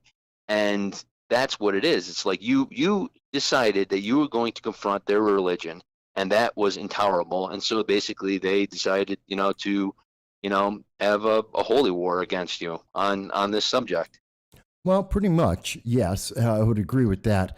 And just for people to know what we're talking about here, I want to show it on screen. This is the thing that got us, apparently, best as I can tell, this is what caused Discord to kick us off, was that we said, I, specifically without my corporation, just me as an individual, stated that I want to protest an event at SUNY Broome College in New York State, that will be supporting the division of the United States of critical race theory. And I presented my reasons in video and in written form based on what I have already seen from this event. And because I said that, it appears that that was the reason why Discord silenced me and others and punished others for actually hearing that voice. Whether you agree with it or not is up to you, but that's what happened as best as we can tell, because they won't answer us. But hearing someone say, I have an opinion, was good enough for Discord to silence us. and to punish us. So that's what Jason's mentioning in that reference. I just want people to know that. Jason, I do want to give people a chance. It seems to be a very popular topic today. I want to give some people more of a chance to talk about this. Was there anything else before I let you go? Nope, that's all the topic there. All right. I thank you for giving us your insight and your knowledge about this and to give us your point of view. I thank you for bringing up the protest as well. And I'm sorry that Discord attacked you as one of my subscribers and denied you the ability to maintain your business and to have your business interests because they didn't like what I shared with you and you didn't have a problem with. Yeah. Yep, it's definitely frustrating. Mm-hmm. Absolutely. But we're not done. We're going to keep talking about this, and I look forward to seeing some of your comments as we continue today. All right. Yep, have a good one. All right. Bye. Thank you. So, folks, just as you've heard from so many people so far today, you're hearing that you can call in too at 607-242-1582. And this is a conversation that you get to have with me. Keep in mind, there are many politicians who will be listening to this around the country. They sometimes contact me privately after the program or at different points in time. They're listening to your voice. They know we're covering these issues, and they want to get the temperature of the nation. They won't publicly say they're listening to this. They won't let you know their staff are watching and taping this and listening to it, but they're paying attention. So please do speak up, do like, share, and please do subscribe so we can reach more people around the world to hear this and to let our elected officials know how we feel, because there are very few platforms that are like this, where the public gets to speak on these issues that these politicians are making decisions about. And they're forgetting that in the United States, we are the government. They are our servants. But I do want to make sure we cover a lot of ground here today. And I know more people want to speak about this, that they want to have this voice. So please add your voice. And also, if you really enjoy this, please do donate to us.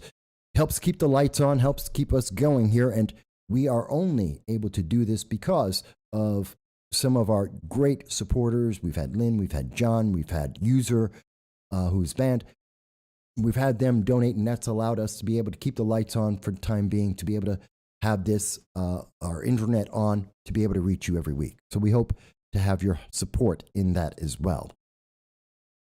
So, yeah, this is, again, I don't get this, because person after person I talk to, parent after parent I talk to, no one can identify to me what the ACLU and many on the far left are stating, that this is somehow deadly, that there is somehow a danger for not letting an 8-year-old alter their body forever.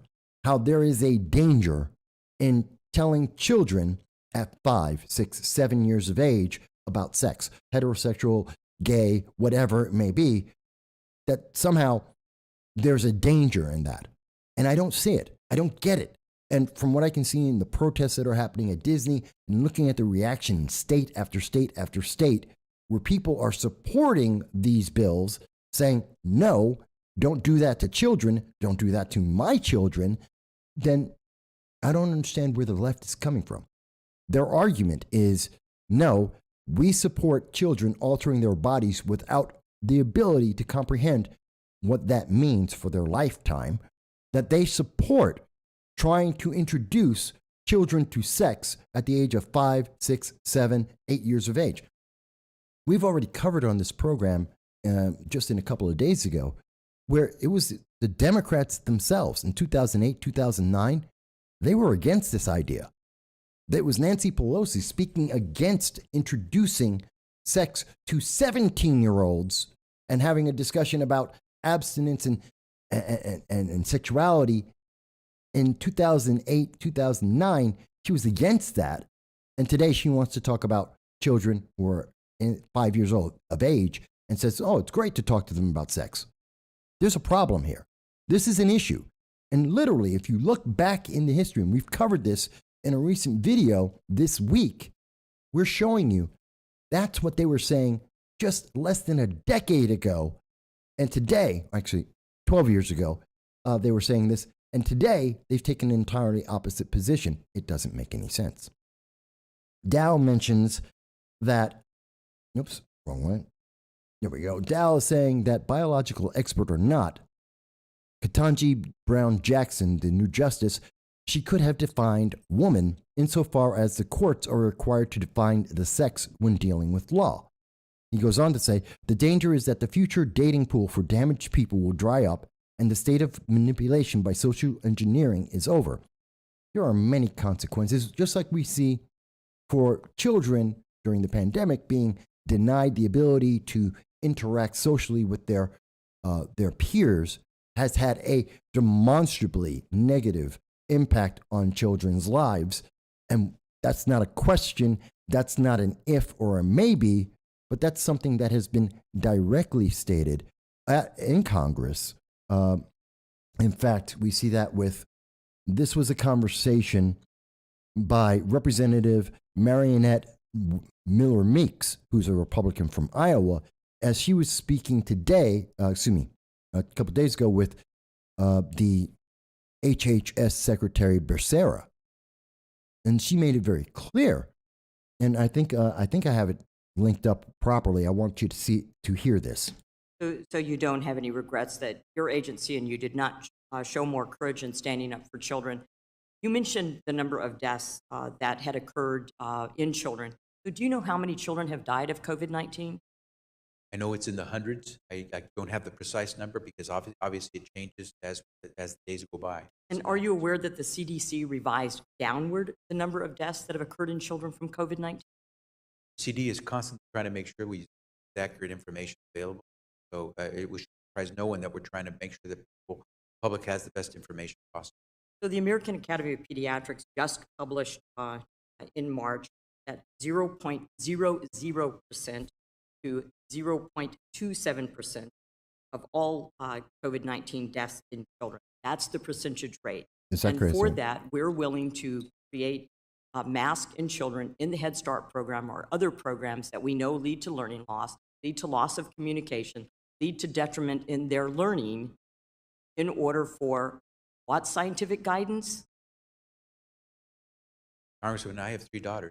I want to make sure I get my 3 daughters that they get to see their father pass away instead of seeing one of my daughters pass. We'll do everything possible to make sure no parent sees their child die. Okay, I want to stop that right there. Did you hear what just happened?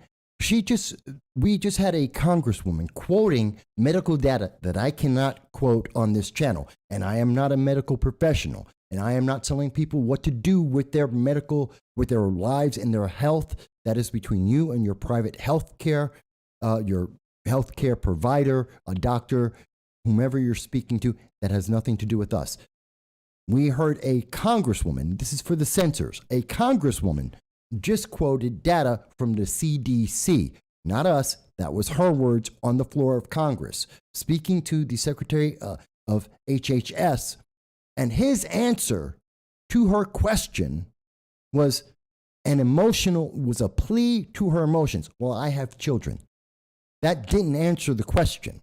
That had nothing to do with the question, which was talking about science, which was talking about how negatively the policies that were in place in 2021 and in 2020 are affecting children today, and how the government will better choose to implement these rules in the future. That's what her question was about. And the answer was, I have kids. Well, that is political. That is manipulation. We just heard the Secretary Becerra use his kids as an excuse to get away from the government made a bad policy, and they've harmed children, according to Congresswoman Miller Meeks. I'm not making that assertion. That's what she just said. And that's what he just did. He just manipulated you. He just tried to, he's avoiding the question, wasting time, and trying to manipulate you. I want you to hear how it continues. Percent to 0.02% of all COVID in children has resulted in death. But yet the learning loss is significant. It is permanent. I have children. I care for my children. I am vaccinated. I have given vaccines. The risk for children to transmit COVID-19 because of their immune system is extraordinarily low. Who exactly are we protecting? When we had programs that would mandate that teachers went to the top of the line, as should be, so that they would reopen schools, but to continue a policy in children that's detrimental to their speech, to their learning, to their ability to progress in this country in the most critical years of their lifetime, is a policy that should not be imposed upon our children. Thank you. And so that's it. The government has made a mistake. The government has erred. The government has hurt the next generation because the government made a decision because they thought they were smarter than individual parents, smarter than doctors looking at their patients, that they made a decision based on categories and check marks that have a political basis at their core. Again, I'm not a medical doctor. I read the same documentation that this member of Congress is quoting. I look at the same data that the HHS secretary did not want to refer to. And unlike Secretary Becerra, I'm not asking you to emotionally agree with me.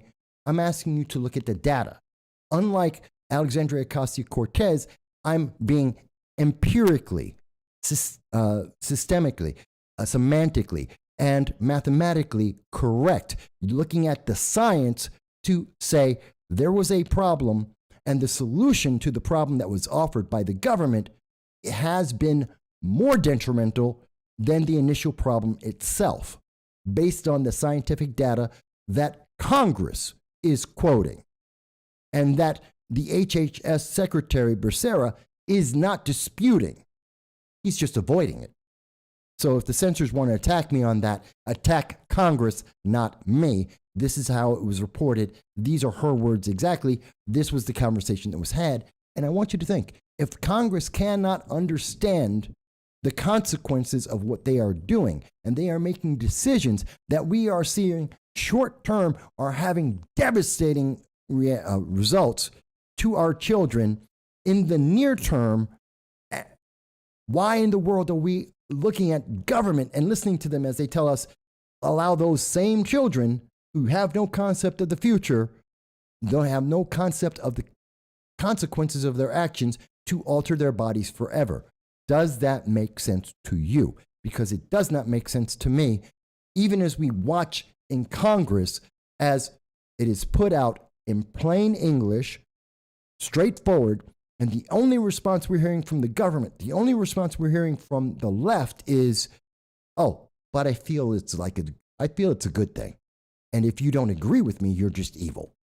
That's the argument I'm hearing from the left. And if anyone on the left wants to tell me, Mike, you just don't understand, you've misunderstood, fantastic, please explain that to me. I'm happy to hear your voice, because that's not what I'm seeing. That's not what the evidence is. And I'm looking at left-leaning sites on a regular basis. I'm listening to left-leaning arguments on a regular basis. And I'm not hearing them say anything other than, this, we feel like it's a good idea, and you're evil if you disagree with us, and we won't give you any evidence nor acknowledge any evidence that shows that they're wrong. And that's a problem. That's a long-term problem for America. At least that's what we believe. We're listening to what you have to say. Now, I see that Dow mentions that faced with facts, he, Secretary Becerra, immediately makes an emotional appeal as a rebuttal.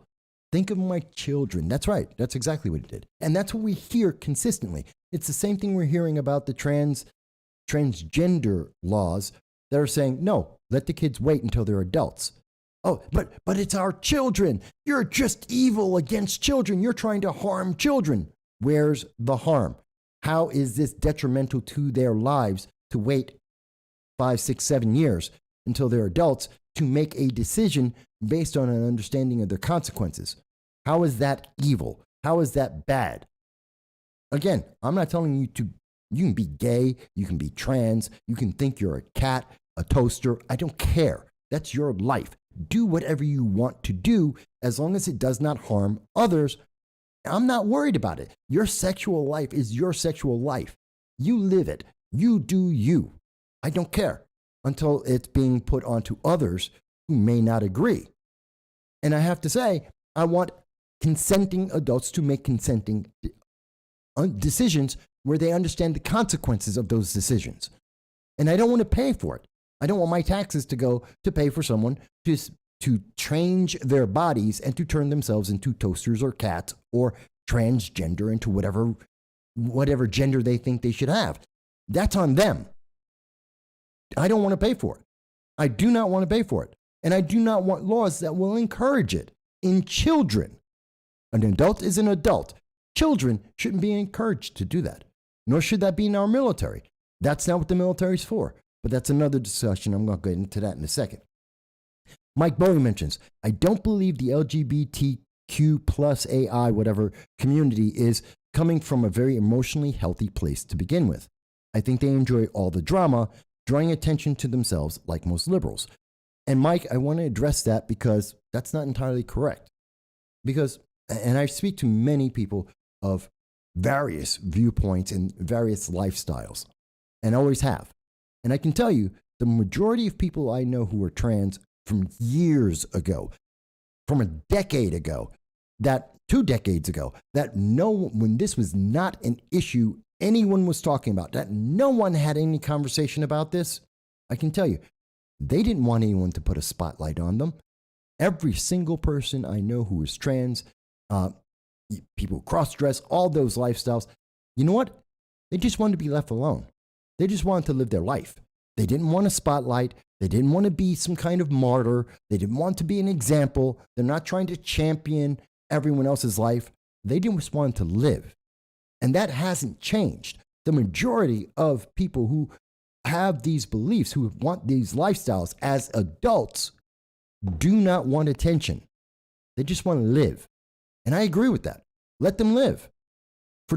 We've had people who've been trans for decades. Let them live. We let them live, and I believe that they should not be persecuted. I don't believe that they should be targeted for violence. God forbid, never. I don't believe that they should be persecuted in any kind of way. That's their life. When they make that decision, they don't get to use my money to make those changes. And you know what? That's theirs. But most do not want the attention. Political activists want to use this because they get to say, just like Secretary Becerra did just now, they get to say, oh, if you don't agree with me, you're evil. And nobody wants to be labeled as evil. Nobody wants the various social media to attack them and say, oh, you're just being evil. There's no evidence of that. There is no proof of that. They just want to manipulate you so that you are afraid to say, I don't agree. I don't believe that's correct. I don't believe that's something that should happen in my family. And that's where I have a big problem. When they're emotionally manipulating you for a political agenda, and they are using the LGBTQAI plus community for a political advantage. They are just a tool, just like blacks, Hispanics, minorities, women. They're all tools to get an advantage. And when that tool is useful, they will use it. I'll give you the example. President Obama, 2008, promised, guaranteed that in his first term, in fact, in his first year, that he would pass legislation that would make all the illegal aliens in America citizens, that he would put them on a path to citizenship. That was his words in 2008. And then from 2009 through 2012, he said, I can't do that. I don't have the power.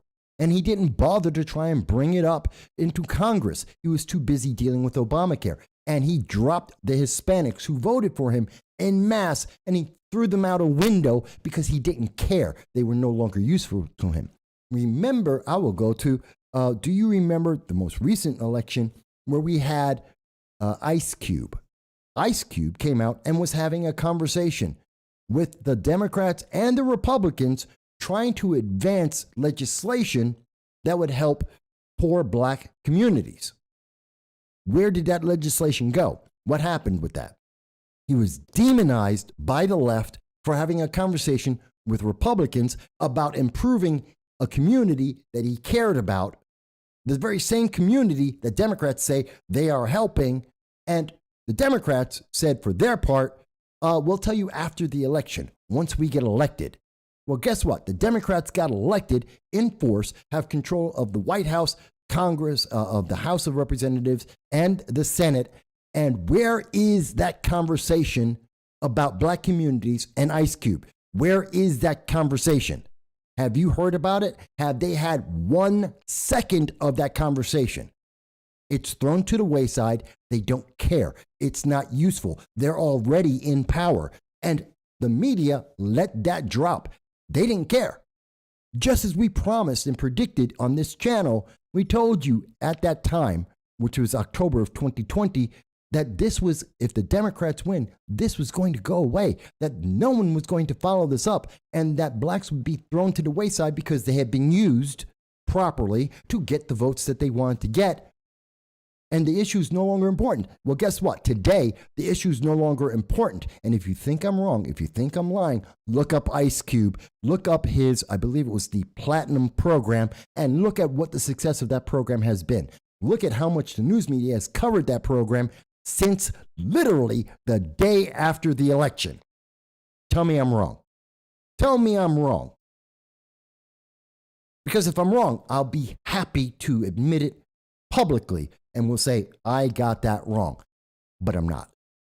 But I'm not. And every left-leaning politician knows it. And they don't want to talk about it. Ask Antonio Delgado. He won't answer your question on it. He will refuse to respond to that because he knows it's true and he doesn't want to admit how Democrats and the left are using minorities to get votes because they don't care. Mike Bowie mentions, then why gay flags and parades?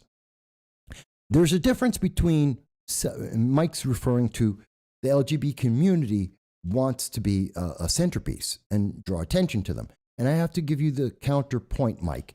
Well, there's Columbus Day, there's St. Patrick's Day, there's the Puerto Rican Day Parade. There are many groups in America, many organizations in America that have parades and celebrations. And that isn't necessarily any of those groups looking to have a spotlight on them. I think there is a difference, and I separate. This is just me. You can tell me I disagree. That's fine. But I see that as being very different of celebrating some aspect of your life that you think is important to you and other people are celebrating it with you than saying, oh, the politics of trying to advance an agenda. We don't see the majority of gay people out there trying to advance an agenda. We see the majority of progressives using the gays and the LGBTQ plus A community for an agenda, just like they use blacks and Hispanics and women and feminism. They use that to advance an agenda that they don't care about. But I think that's different than those groups saying, hey, I'm happy to be who I am, which we see in many communities, in many ideologies in America. And that's fine. I'm not going to tell someone they shouldn't have a parade because they believe in, I don't know, you love butter pecan. You want to have a parade about loving butter pecan, or you're in Wisconsin and you love cheese? Go for it. I don't care. Doesn't matter to me. People will show up or they won't. You want to celebrate Christmas, Thanksgiving, Puerto Rican Day Parade. Fantastic. Go for it. But that's not political. That's a celebration of being a person, an individual with a culture or an ideology that other people support. Fantastic. Go for it. That's not the same thing as politics. To me, you may think I am wrong on that. You may think that that's not correct. That's perfectly fine. So I don't see those two things as being connected, if that makes sense. You can tell me you don't agree with it, but that's my reasoning on it. Dow mentions the political movement wants the protected class status. Well, yeah, because it gives them an advantage. It's Jussie Smollett. He's looking for an advantage. He's looking for a way. He wants to find a way to separate him from everyone else. He's above and separate and different. Jussie Smollett isn't like you because he's protected. His actions are protected to the extent that when he commits crimes, he's not evaluated on the same scale. This is what, literally, he's the kind of person that Justice Jackson is trying to protect. Justice Jackson doesn't want to see Jussie Smollett in jail because he's black and he's gay. So he should be on a different scale of punishment than anyone else who would commit a hoax because he's a minority, because he's black and he's gay. So he gets a different criteria. And that's the element that Jussie is using for his benefit, the selfish actions that he's been taking, because he wants that elevation. He wants to be protected. Is that actually good or helpful for anyone else? Not at all. Does it advance black or Hispanics or gays? Not at all. All it does is create more division. It's a very selfish way of looking at these things, and it's counterproductive. It's not efficient. It's not effective. It's the worst thing you could possibly do, but yet he's doing it, and he's being celebrated for it, and that's a problem. And activist judges like Justice Jackson are people who are feeding into this because of a political agenda. And again, you can tell me, Mike, I don't see it that way. Okay, why not? What part of what I'm saying do you object to? What part of the evidence that I am presenting to you makes you say, no, you just don't get it? Please, I'd love to hear it. I'd love to hear that other argument because I don't see it. So there's a lot going on here, and there's a lot of parts to this. Let me take a step away from the transgender issue for a moment. And I do want to talk about the abortion issue because it coincides with the transgender issue. But before I get to the abortion issue, let me take a second. I want to point out something. Most people, I am absolutely sure, did not hear about this. You have not seen this, and you should. This is on Instagram. Yes, I'm on Instagram too. Very rarely, but I'm on there. And this is from KMC Radio. Now, we have had interviews with him. We've been at events with him before in the past. And he wanted to point out this scenario, this situation. I want you to see this, and I want you to see exactly what happens here.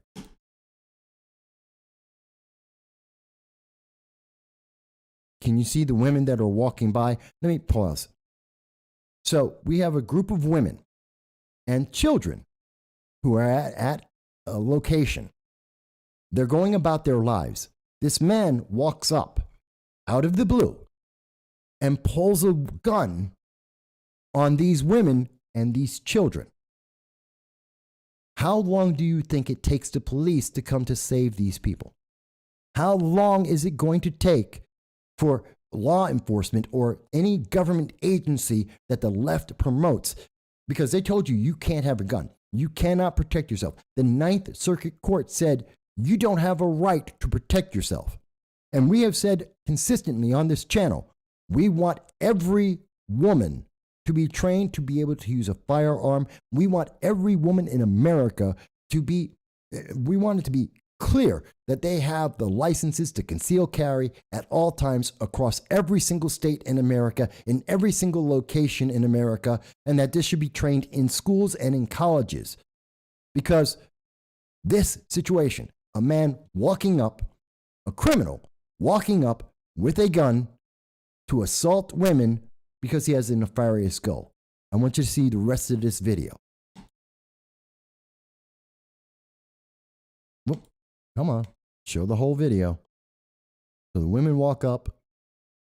They're going about their business. This man walks on up, pulls the gun. He's trying to take something from a woman. And did you see that? Did you see that woman who had a concealed carry?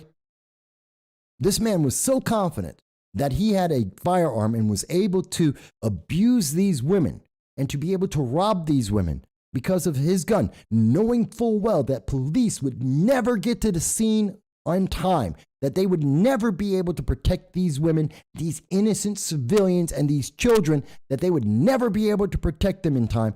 He knew he could get away with this. And it was this woman right here who was able to protect herself and others around herself because she had a concealed carry. I'll show it to you again, all the way through. Look at her. Again, women walking on by. Here he comes. And there's the man, pulls the gun. He's going to steal something from these women. And here comes this woman. She concealed carries, takes the firearm out, and protects herself and others. That is why I say women need to have the right to have a concealed carry everywhere in America. That's the reason why I believe in the Second Amendment. That's why I know that having less police will not save your life. And even if we have just the same level of police now, that's not going to prevent crime. But an American being able to defend themselves will save lives. You know why you don't see that on the national news media? You know why you didn't see that video plastered across CNN, MSNBC, the New York Times talking about it? Because they don't care. Because it's not part of their agenda. It doesn't disarm you. It doesn't empower the left. It's not going to help Beto O'Rourke, the fake Hispanic, Robert O'Rourke in Texas, get elected. No. It's not going to help Alexandria Ocasio-Cortez get elected or Representative Sheila Jackson Lee. They're not going to get elected by saying, hey, look at this woman protect herself and children and her friends from this criminal who is trying to violently steal from them and abuse them. They don't want to say that. They don't want women to recognize that they can be self-sufficient and defend themselves with the Second Amendment. They don't want you to have that understanding because they want power over you rather than to empower you. And if there is any feminist out there that wants to tell me, no, Mike, you don't understand, allowing women to be armed is somehow disempowering, that this is somehow a negative for women, please explain it to me. Please refute what is being shown to you right here and has happened and does happen thousands of times, tens of thousands of times every year in America. You just don't get to see it all the time. The news media doesn't care about putting that on the headlines.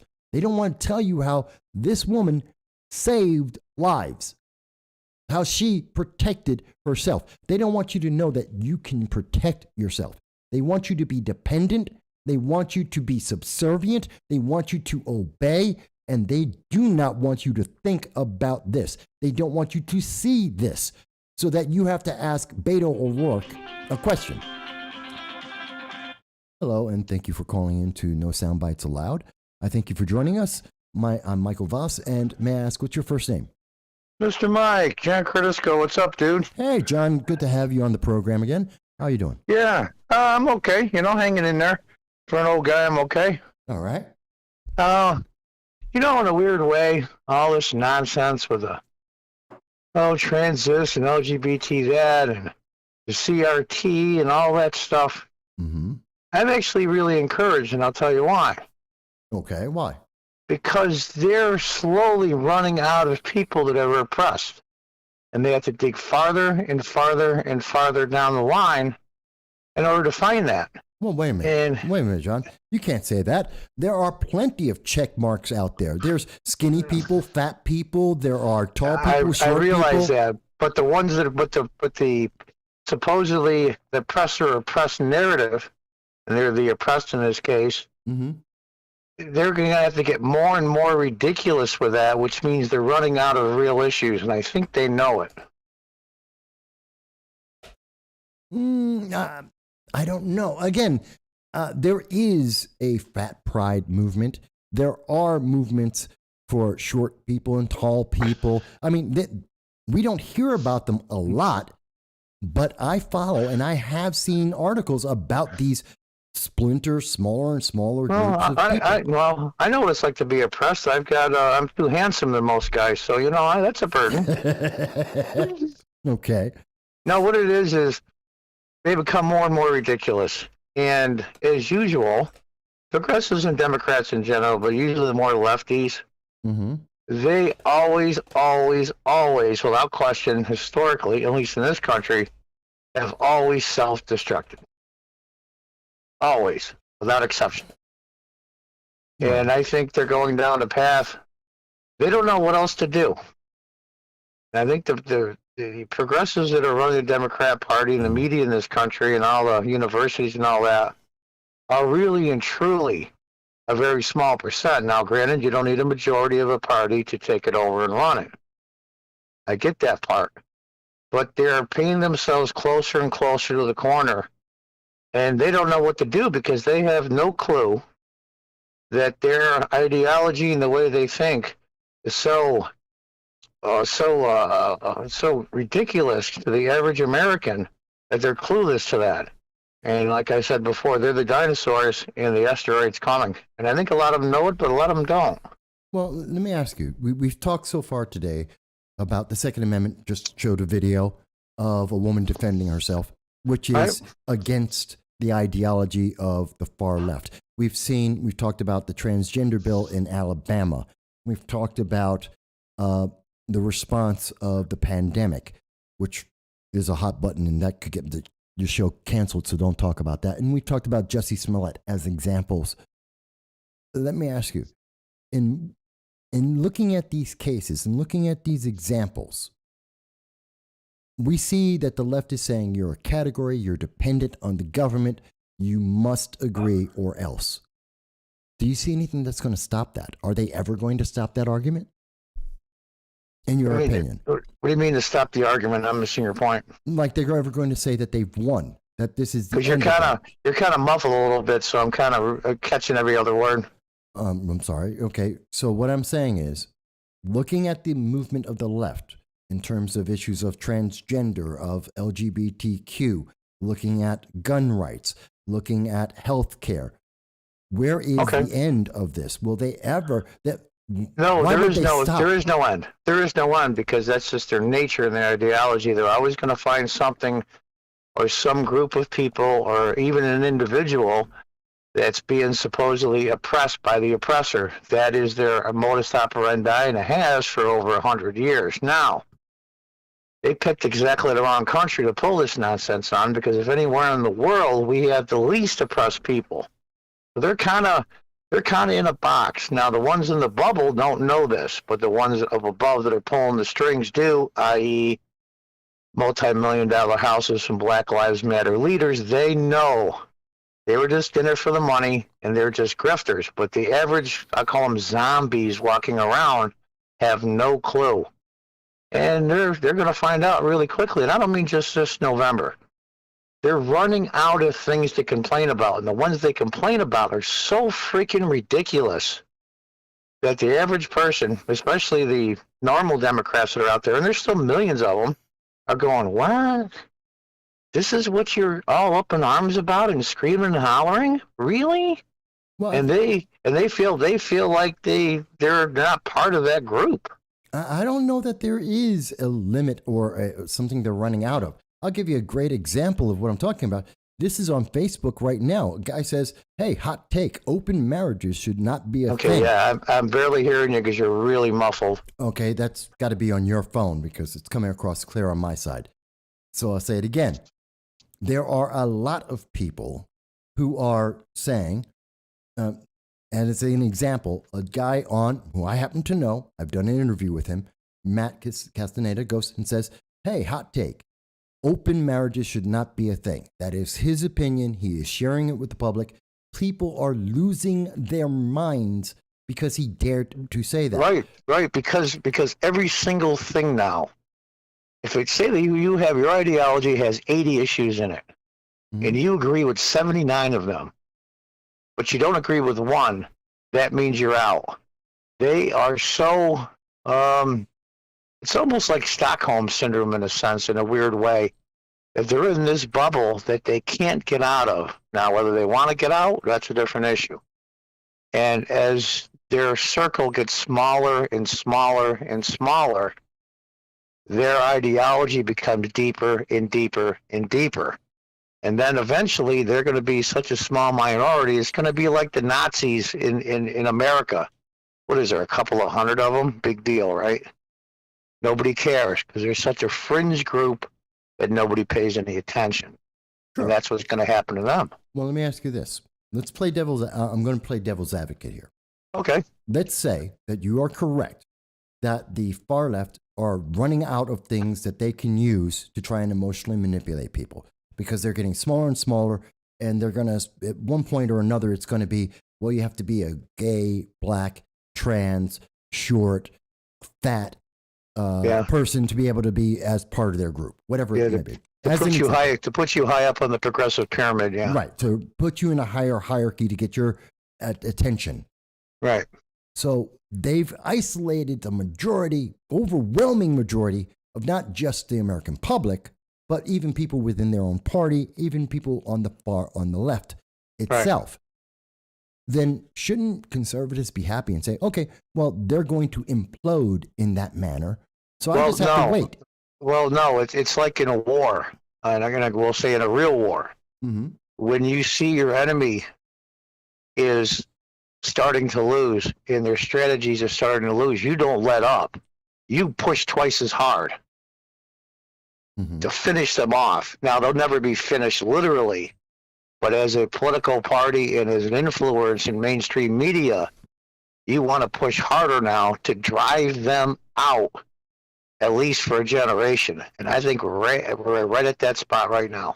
Okay, but again, I have to ask the question. And again, I'm being devil's advocate here. Sure. Because I know there is someone on the left or someone who's a conservative libertarian. They will ask this question. If you're right and they are imploding and you can see that, then why should we do anything? Why don't I just stay quiet, keep my head down like I have been doing, and they will just end? Because I know. Because we've tried that over the years. We've tried that over the decades in the history of the country. Every time that the progressive, the leftist, whatever term you want to use, have started to self-destruct, most of the Republicans who aren't used to fighting back like the left is will say, okay, we're winning, let's move on. Every single time it's bit them in the behind. This time, I think, maybe it's Trump, maybe it's the attitude of the people that like Trump. They're saying, no, we need to how many times do we have to beat these guys? Well, we only need to beat them once. And we're not really beating them. We're just putting them in the sidelines, and they always come back strong. They always come back. This time, make sure they're not coming back. Now, I'm not sure if the Republicans at the state level and the federal level have the coolions to do that, but many of them do now because of Trump and the attitudes he has. See, finish these people off. How many times I'm a chess player. Yeah. And I have a really good position, and it's overwhelming. Am I going to hold back? Hell no. I'm going to push and push and push until I destroy him and I win the game. I'm not going to let him off the hook to regroup and get stronger. I'm going to finish him for good, and the game is over. Right. But my question is, because you keep asking the same question, and I gave you the same answer. But that isn't. But I can tell you, I'm listening to your answer, and I can tell you because I've had this conversation with people before who are not vocal, who don't want to be political, who don't want to be involved. They're not going to have a choice. And their answer is, but if you think this ends at some point, why should I? And that's their argument. And I think there's an answer to it, but I don't think it's the answer you're giving. Well, what is the answer? To try to include them into the conversation? I don't buy that either, because they just believe what they believe. They're flat earthers, and they won't believe anything else. And there's no talking to them, and there's no reasoning with them, and there's no inclusion with them. Period. Well, I don't entirely agree with that, but I think the reason why we continue to push, and the reason why people who are libertarians, conservatives, Republicans, all the non-left leaning people, even moderates in the Democratic Party, the reason why we continue and should continue to be involved and care about this stuff is because of the amount of damage that is done before the far left can implode. But that's so why let them regroup, get stronger, and do it again? Finish them off for good. But that's not the same. The day of reasoning is over. But that's not the same thing as what you're saying. And it's it kind of is. Maybe I'm just not expressing it correctly. It may well be that you're not expressing it well, because I can tell you, I've heard what other people have said, and that's why that's why I'm emphasizing this. There is a reason, even if the left will eventually implode, which I do not agree with, because I think there's always something else they can go after. The reason why we have to be on top of this is how much damage like what we are seeing with our children today. Oh, of course. How much damage is going to be done before they lose?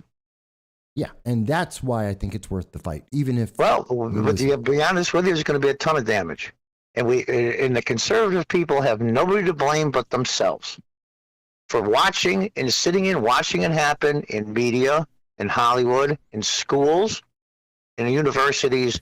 We stood by, and we all had the attitude, well, they're younger people, they'll get brainwashed in college, and then when they get older, they'll get in the real world and they'll change back. And it didn't happen this time.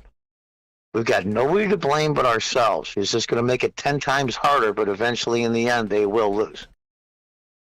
I understand, but can you understand why I'm emphasizing this? Not at all. Because there's people who are watching this who will never speak up and don't want to speak up, and then many they're of the them problem. Then they're the problem. Fear is a real thing. There's a reason they watch people well, like during the American Revolution, there was a third that was loyalists, there was a third that were rebels, and there was a third that said, "Leave me the hell alone." And that third that said, "Leave me alone," got crushed by both sides. What happens is you're going to have to pick a side eventually. And usually what happens if you don't pick a side, someone will pick it for you, and it's never the side you were going to pick.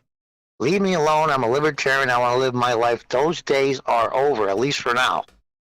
Now, maybe in the future we can go back to that. But it's fish or cut bait, man. It's time to, you're going to have to step up whether you want to or not, and you're going to be forced to, even if you're apolitical. That's just the reality of the way things are. Why do you can go kicking or screaming, or you can go on your own accord. The choice is yours. Why do you think people will be forced to make a choice? Because things will progressively get so bad that it starts affecting them. Steve Bannon said that on Tim Pool a few months ago. Mm-hmm. What they've done in Virginia is a classic example. They've really PO'd the mama bears. Mm-hmm. The white, college-educated suburban women. Mm-hmm. And when you get them mad, good luck. Because they'll do anything to defend their children. And they made that huge mistake. Now, those women, most of them were the ones that got Biden elected. Those suburban, white-educated college women. All of a sudden now, it affects them personally. And a lot of them may have been apolitical. They're not anymore. But once it affects you, you're in, one way or another. I don't necessarily agree with that. The facts prove otherwise. Well, you've seen the numbers in the elections. I understand, but I'm speaking to a very large audience, and I'm trying to let all of them. And part of what I have to do is being inclusive and telling everybody what they want to hear and not being offensive. Those days are over. There's a lot of people who don't agree with that. Now, I myself. Well, there's a flat Earth society. Doesn't mean they're right. John, calm down. You're screaming. No, I'm not upset. I'm just telling you. I understand, but hear me out. Stop. I'm not cutting you off. Okay, sure. What I have to understand, and I want people to hear all the sides so they can make their own decision. I understand what you're saying, but I want people to come to this and say, okay, I need to understand why it's important for me to make that stand before they get to a point where we have a civil war and they have no choice. Because it sounds like what you're indicating is we're about to have a civil war. Do you believe that? There's so many definitions of civil war, it's hard to pin down what you mean. Well, I'm asking you, what do you think? I don't think there's going to be a ground war, i.e. a real shooting war. I don't think that'll happen at all. One side is going to win. It's just the nature of the beast. It's the nature of politics and humans. One side is going to be victorious over the other. My goal as a conservative person is to make the progressive nut bars, and I'm being kind when I call them that, make them so irrelevant in the course of society and politics in this country, like the neo-Nazis, like the what's that one guy there? I forget his name. Make them so irrelevant and laughable that nobody pays attention anymore. That's the true goal. That's where the war is. Okay, I can understand that. I mean, make them so fringe, and they are already. They just don't know it yet. Well, but the average person, the 15, 20% that are apolitical, that go about their lives, are going to get involved at much higher numbers than anybody ever realized because it's affecting them. You know, human beings, we're all self-centered. Well, 40% of people are apolitical if we're going by election numbers. Well, it's affecting so many people that are apolitical now. It's starting to have its effect. And it's a slow roll. And it's taken a long time because that's the way conservative and moderate people are, where they don't protest, we don't scream and holler, we don't act like fools. But that tide is turning. It's a lot slower than I would like, but yes, it is turning. That's interesting. I don't think it. I have a strong fear that it is not, and it will not without significant thing. I've talked about the second civil war. Oh, there's going to be a lot of pain. There's going to be a lot of grief. Oh, absolutely. And all war, whether it be political war or a real ground war, is always painful, and it always causes a lot of damage. And then when the smoke clears and the conservative and the moderate people win, then you just pick yourselves up and build it back up again. It's always been, that's been the premise for the United States since its founding. Well, yeah, and I agree with that. And the process, while in the past it's been far more peaceful, less devastating, I'd like to see that again, but I don't know that it will happen. We try and speak about. Oh, it's one side is going to win. It's inevitable. Oh, I'm not worried about one side winning. I just want my side to win, and I want to see it done as peacefully as possible. We tried the reasonable way since Ronald Reagan and even before. We tried the reasonable way with activists and radicals and all of them. It's never, ever worked, ever. Now, they've been pushed underground now and then. They always pop up, like mold in your house. You just can't get rid of it. They're always going to pop up. This time, they've pushed themselves so far into a corner and painted themselves, I should say, that it's going to be impossible for them to dig out of it. Now, they're always going to be around. There's always going to be a group that thinks like these people, but it's going to be so inconsequential and have the influence of a Nazi organization. Nobody cares. And then that's how we'll win. Well, we will see. It's a very interesting viewpoint, and I want to see what other people are saying about it. Yeah, because if that doesn't happen, then the republic is over. Yeah, well, that's what we see, AOC and the entire Democratic Socialist Party. But sitting around and listening to every point of view and trying to reason with people, we've tried that for almost 100 years. Doesn't mean we stop. It hasn't worked. Doesn't mean we stop. Well, what do you continue to do the same thing over and over with the same result? What do they say? No. Well, no, because I'm not saying do the same thing over and over. Reasoning with them is impossible now. I'm not trying to reason with the far left. Listening to their point of view is pointless. Well, no, it's important. You always listen to people. Oh, yeah. If you're a shrink and you want to see why your patient is a mental case, yeah, you want to understand why they're crazy, but it doesn't. No, if you're even in a war, you always listen to others. You always understand what's going on. In a war, there is one goal and one goal only, and that's winning. That's not. There's ways how we win. You would fight a war without wanting to win? Why would you do that? Have you ever been in the military? Well, I'm talking about a political war, not a ground war. All war is the same. All war is the same. All wars are the same. And they are, while they may have different weapons and they may be done in slightly different manners, all wars are the same. Do you really and truly think that before D-Day, if everybody sat down with the Allied forces and talked to the big shots in the German military, that we could have reasoned with them and stopped the war? You're kidding yourself. No, I'm not saying that at all. I'm saying that people need to understand their enemy so that they can better combat them. They can better understand how they're fighting. Well, but they sit down and talk to them after the war is over. No. You're misunderstanding. You're too open-minded. That's your problem. No, I'm not. I'm looking at this from a very militaristic manner. I'm looking at this and understanding my enemy. It's Sun Tzu. It's one of the oldest concepts. I know. I mean, John Kennedy used those concepts during the Cuban Missile Crisis. I'm all aware how it works. And I'm using the same principles. These are 3,000-year-old basic military strategies. And so it's very important. You have to hear the other side. And in politics, we've heard them ad nauseum. We know exactly what they think and exactly what their issues are.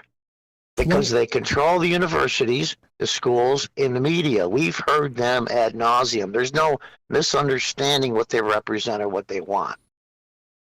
I disagree with that because it is an evolving situation and it's getting worse. And no, I don't even think they understand where No, they're you just going. don't have the taste for the jugular I have, I guess. Perhaps.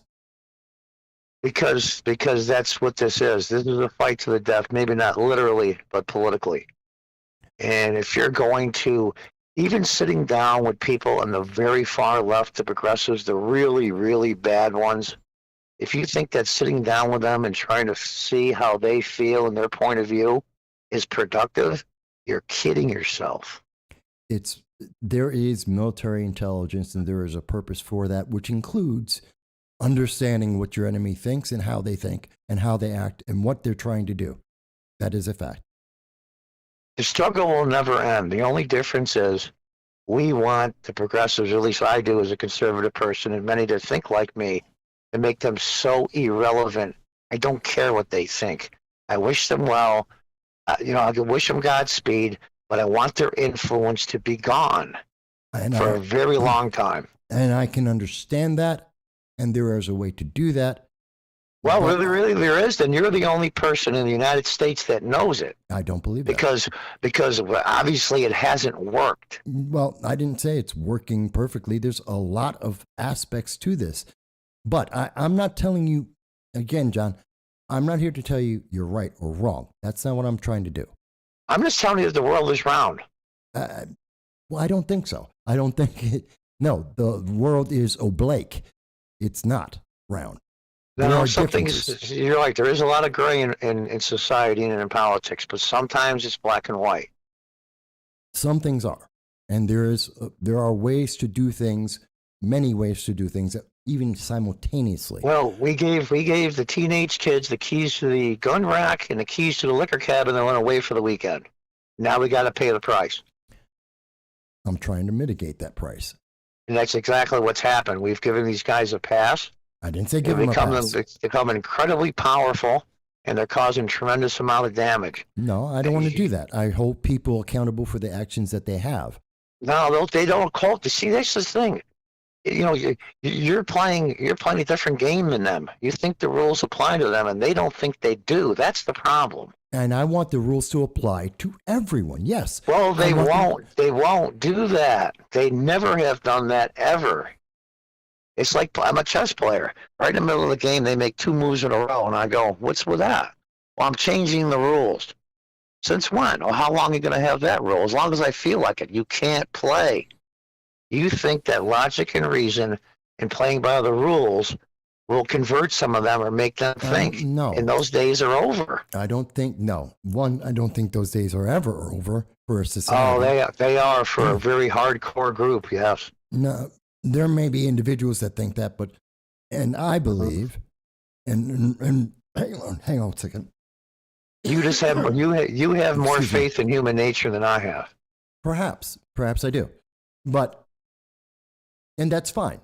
Everyone can have a difference on that, and we don't necessarily have to agree. But I do want to give other people, because there's a lot of people who have. Okay. I just want to say, being open-minded and listen to the other side doesn't make you right. Sometimes it's just the winds of war blowing your ear, man. It's just, this is that time. Because if we don't stifle them now, we're never going to win. I can understand your viewpoint. I have a slightly different one. Talking them off the ledge is not the way to do it anymore. I understand what you're saying. Again, I have a slightly different point of view, but let's hear what other people. Let's hear what other people. I just want to say that attitude and that opinion that got it is in this spot. I disagree, but we will hear what other people history says otherwise. I disagree, but we will let other people speak. Oh, okay. And we'll have that, and we'll see what other people think about it. All right. Okay. But I always appreciate you calling in, John. I don't want you to confuse the fact that's my opinion with a statement of fact. No. I'm not at all. It's not my opinion. It's a statement of fact. What I'm saying, whether I like it or not, it's still true. I understand what you're saying, and you're my friend, and I love listening to you speak, and we can disagree on aspects of things, and that's perfectly fine.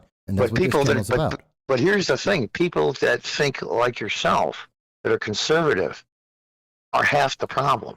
Well, that is an opinion. I disagree with it. Well, again, I'll go through the Congress. No, but John, I'm going to let other people speak because they have opinions too. We disagree.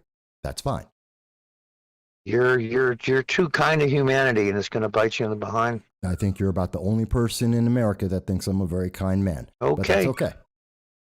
Well, we'll see. Hopefully, I'll be proven wrong. We will see what happens. It's going to happen one way or the other. We'll see what happens. But Okay. let me let you go, and Yep. I'll listen to, and of course, show's not ending, so we'll keep going. All righty. All right. Yep. All right. Bye. Bye-bye.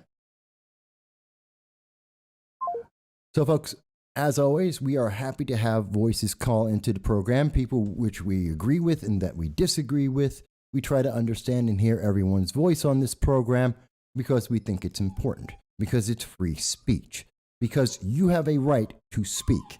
And whether you agree or disagree, we want to hear your voice. We want to hear what you have to say. Not feelings, but we want to hear what you have to say to support what you believe. And we think it's important. And whether you agree or disagree, that's what the channel is about. This is about your voice, about you speaking. So we always want to hear that. I know we've heard a lot of people here. GT500 is new to the channel, I think. I don't recall seeing you before.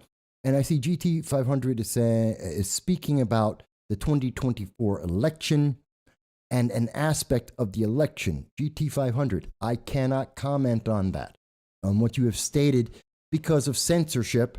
And if I do start speaking about what you're pointing out, this channel will be banned and it will be removed instantly. So I cannot answer anything about that. I apologize. That's not because I don't have an opinion or I cannot add anything to that. But if I speak about it, I am very sure, especially since I am currently under a content strike, I cannot speak on that without having this channel instantly deleted by YouTube and other social media. That's the price of censorship. You can't speak about things. And I think it's important that we do have this channel to be able to speak about things. Dal had mentioned that you don't have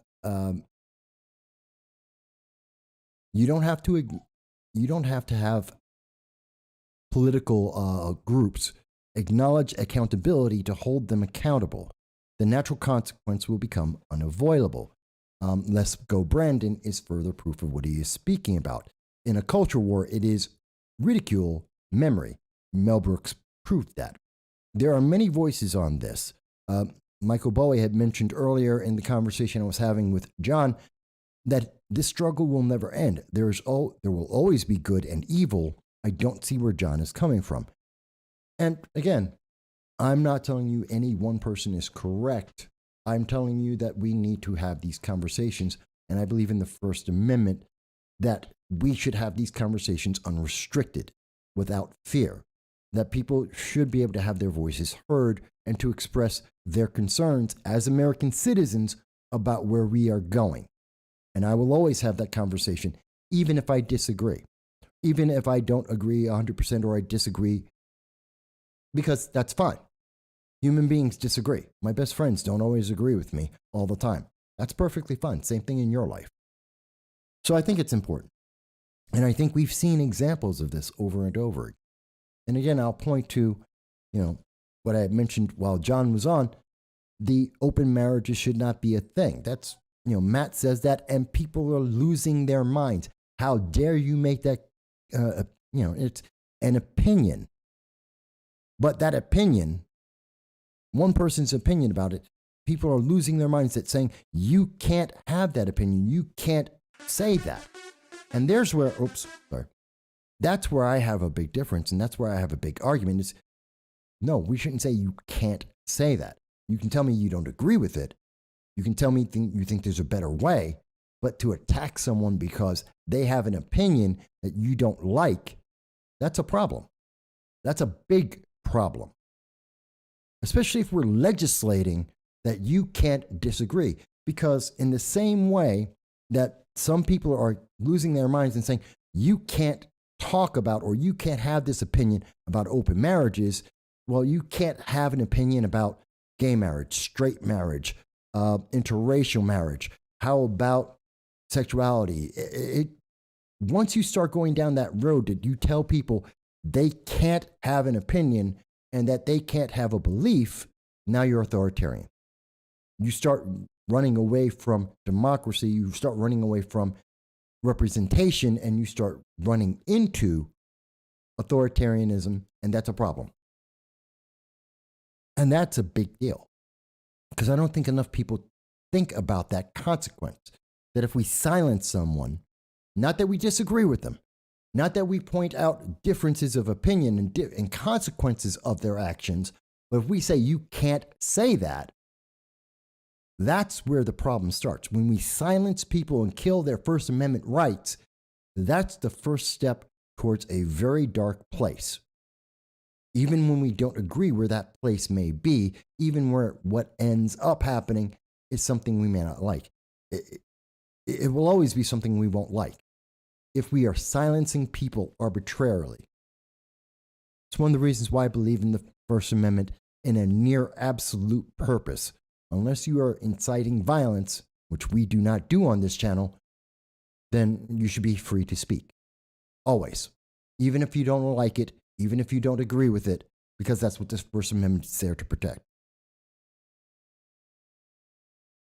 Speaking of which, speaking of language that people don't like, expressions that people don't like, did you hear about the fact that the January 6th judge issued an acquittal on my birthday, April 6th, about the January 6th rioters? That hundreds, and I mean this literally, hundreds of Americans who have been held in jails and under prosecution of the government for a year, actually more than a year at this point, now have been found by a judge to be innocent. That the government has overreached its power and has punished individuals in violation of the Eighth Amendment unjustly because they didn't do anything wrong. And I know there's a bunch of people who are watching the program. I know there's a bunch of people out there who say, January 6th, but wait a minute, they're all evil. They were rioters. They destroyed things. No. Hundreds of people, literally hundreds of individuals, didn't do any of that. And there is video evidence they didn't do any of that. But just like in the video that I showed you from Instagram, where you don't see this on a regular basis, you don't get to see women defending themselves with the Second Amendment, having their lives saved, because that's not popular for the message coming from the left. Just because you don't see this in the news doesn't mean it didn't. No evidence exists that the data isn't there. And looking at January 6th, the video exists. You're just not seeing it because it's not on CNN. It's not on MSNBC. It's not something the New York Times wants to talk about on a regular basis. But every so often we get this little snippet, and even in Politico, they won't show you the video evidence that a judge looked at in court and said, hey, this guy's innocent, and so are hundreds of other American citizens. They did nothing wrong. In fact, looking at this, and Politico is stating, however, the verdict could be viewed as a message from Judge McFadden to prosecutors that pursuing criminal charges against nearly every demonstrator who entered the Capitol on January 6th was unwise, and that resources should have been trained more intensely on those accused of violence or conspiring to block the electoral vote count. This is from Politico. And there's a different class. There are people who were there and they were protesting and they were nonviolent. And there are people who were violent, who broke windows for various reasons. Some of them being members of Antifa, not members of the right or even the moderates, not even the middle. So we know this, but yet we have a certain message coming out of the news media and people don't agree with it. And I think that's important, that we have to remember that we're not being shown the whole story because there is an agenda that is being attested to.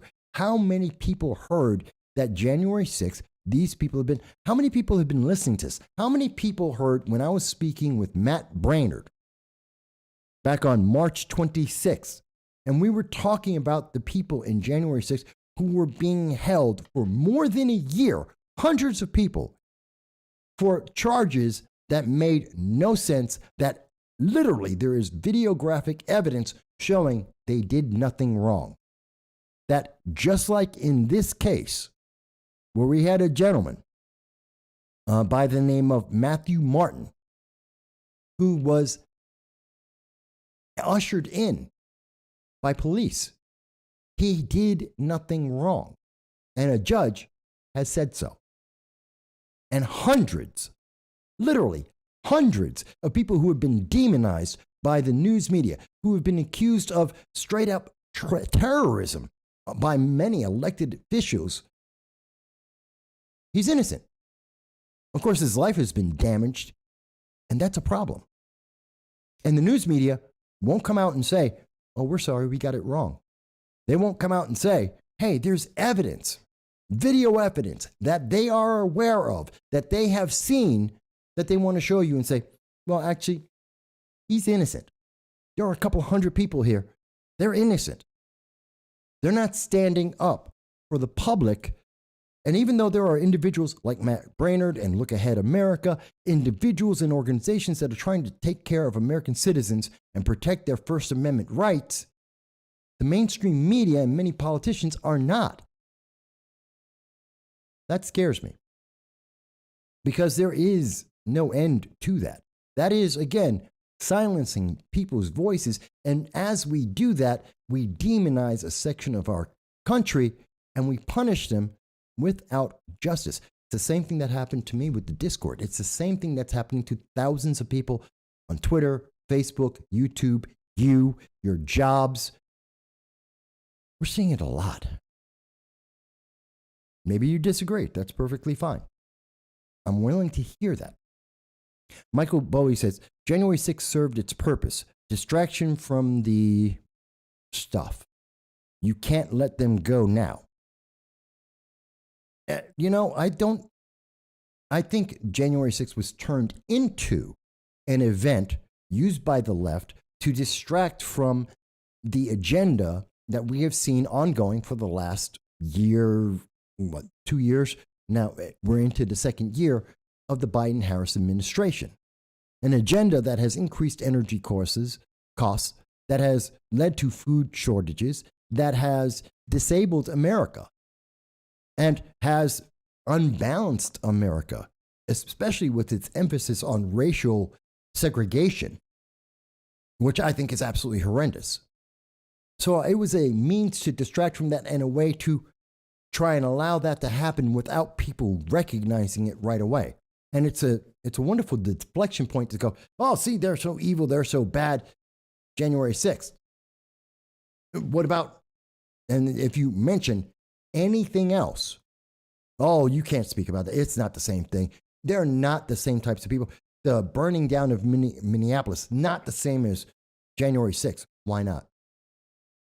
What's the difference? Oh, because Minneapolis is burned down? A couple $1 billion in damage? People died? And in January 6th, police killed American citizens. Capitol Police killed people. No one else died except from the murders of Capitol Police officers against unarmed civilians. That is a fact. We have videographic evidence of that. That is a fact. The news media does not want to tell you that fact. I have seen the video. I have seen the evidence, and I believe it's accurate and true. The news media won't even look at it.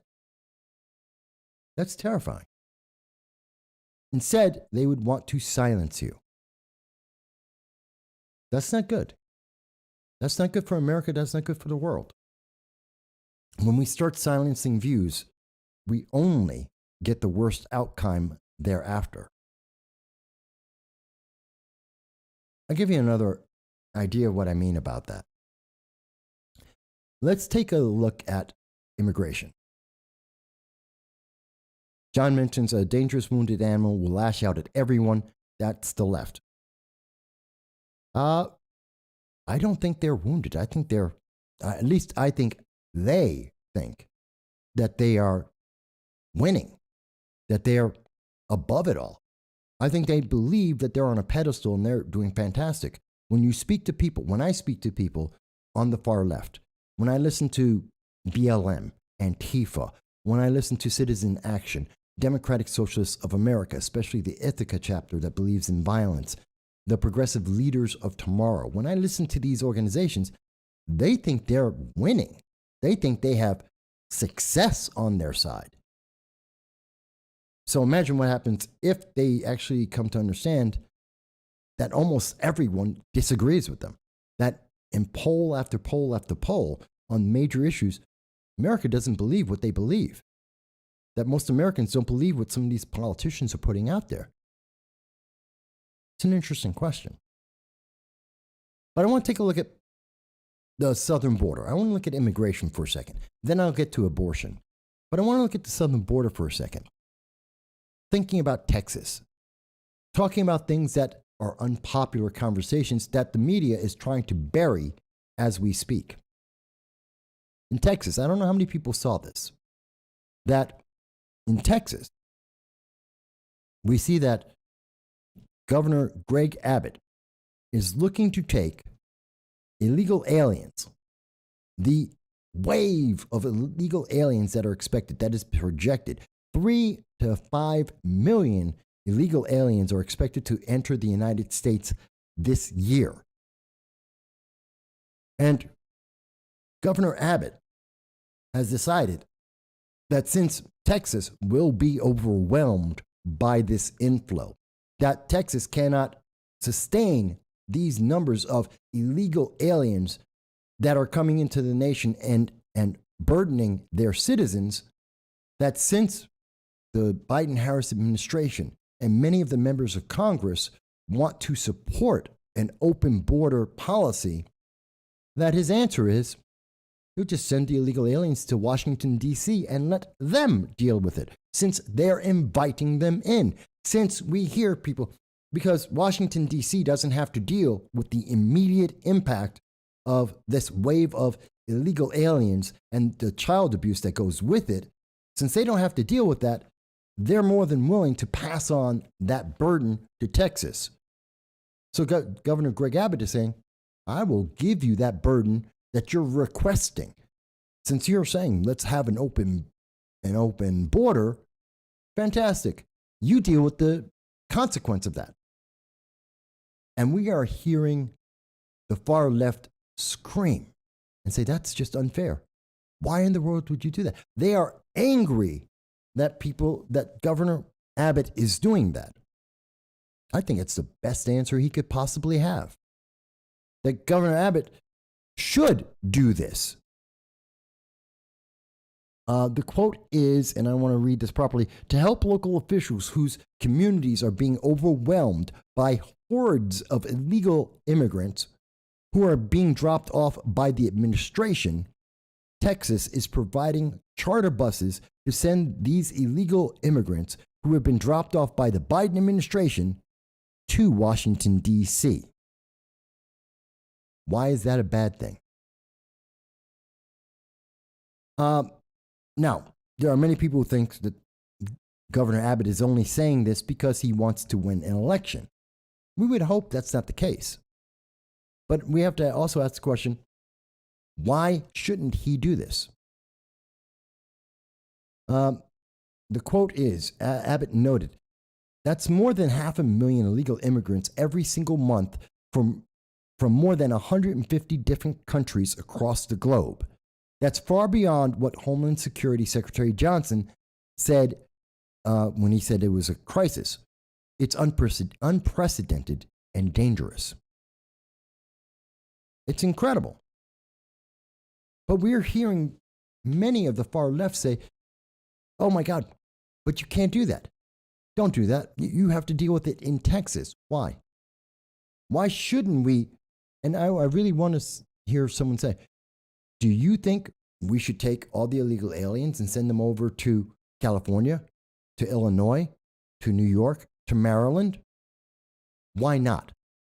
Why is Governor Abbott wrong? Is that the solution that we should be looking at? Because we do know that the Biden administration is selectively taking some of the illegal aliens and they are shipping them around the country with your tax dollar.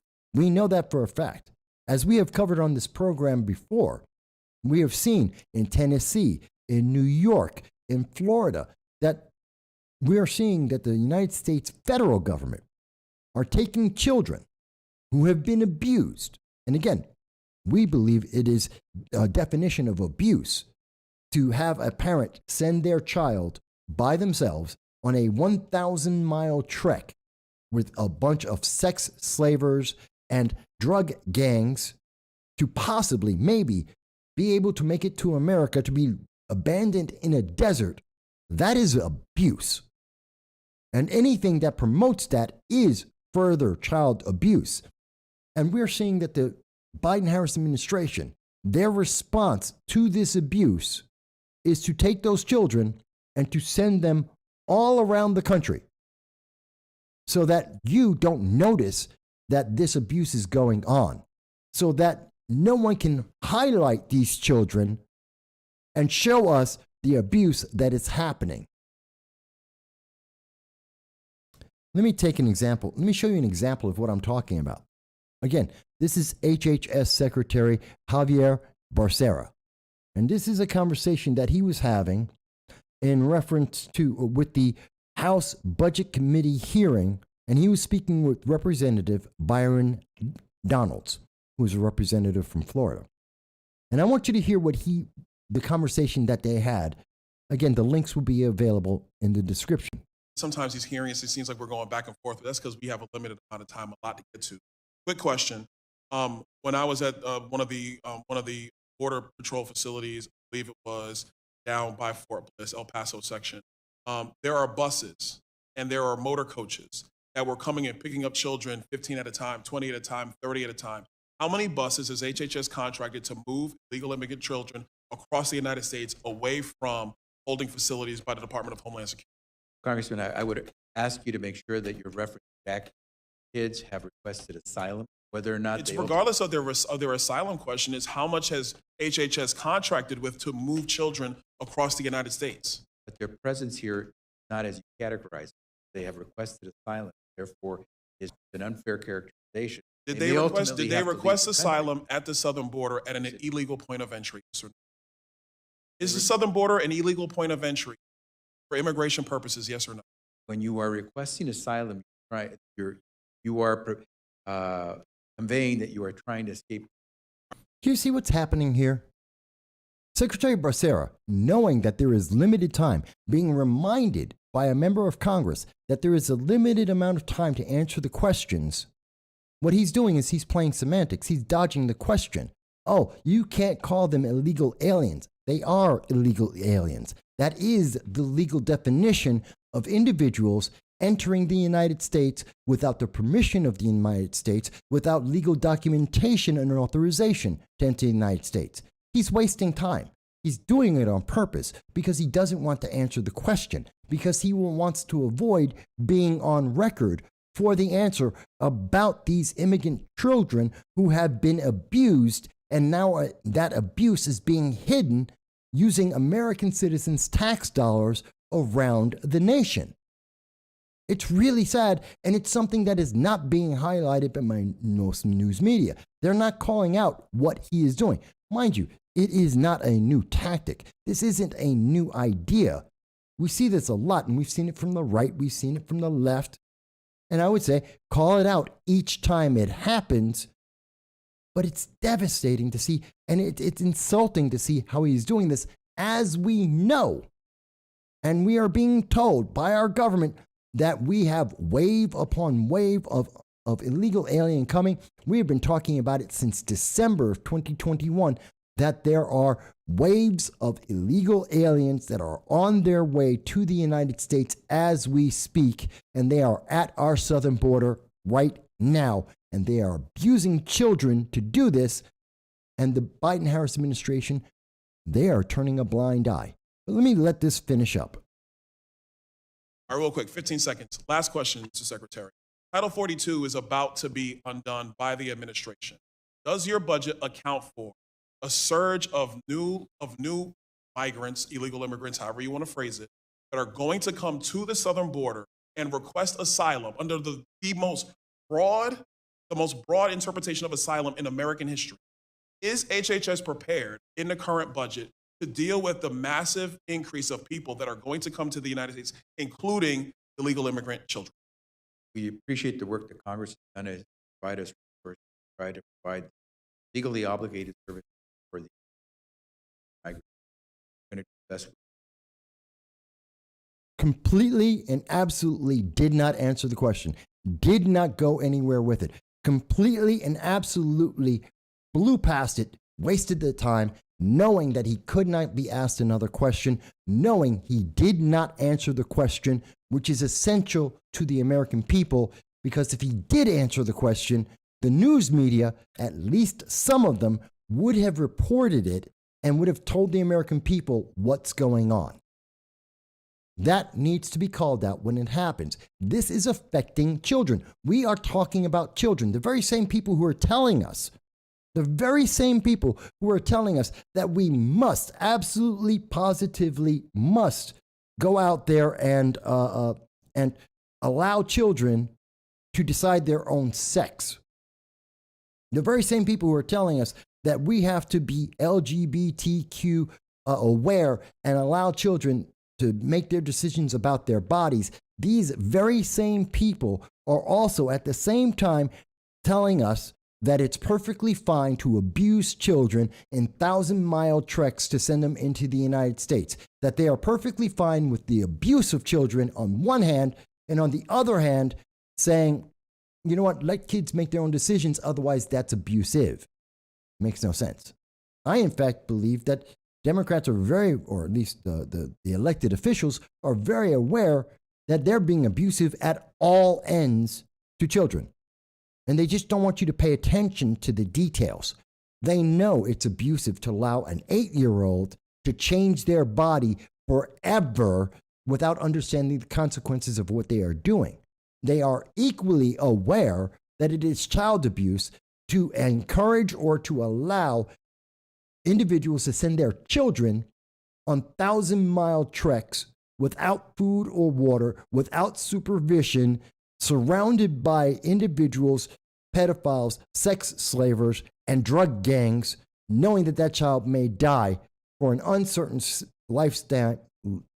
life if and when they make it to the United States. I think they know it, and they are hiding from it.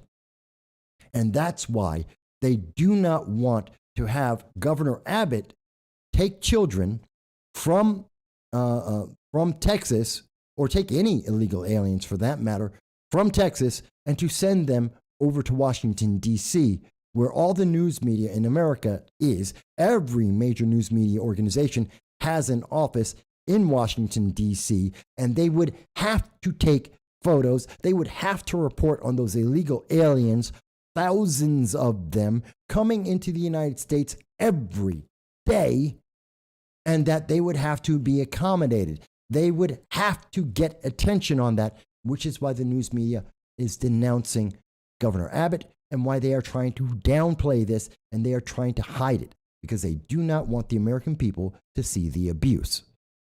That's what I believe.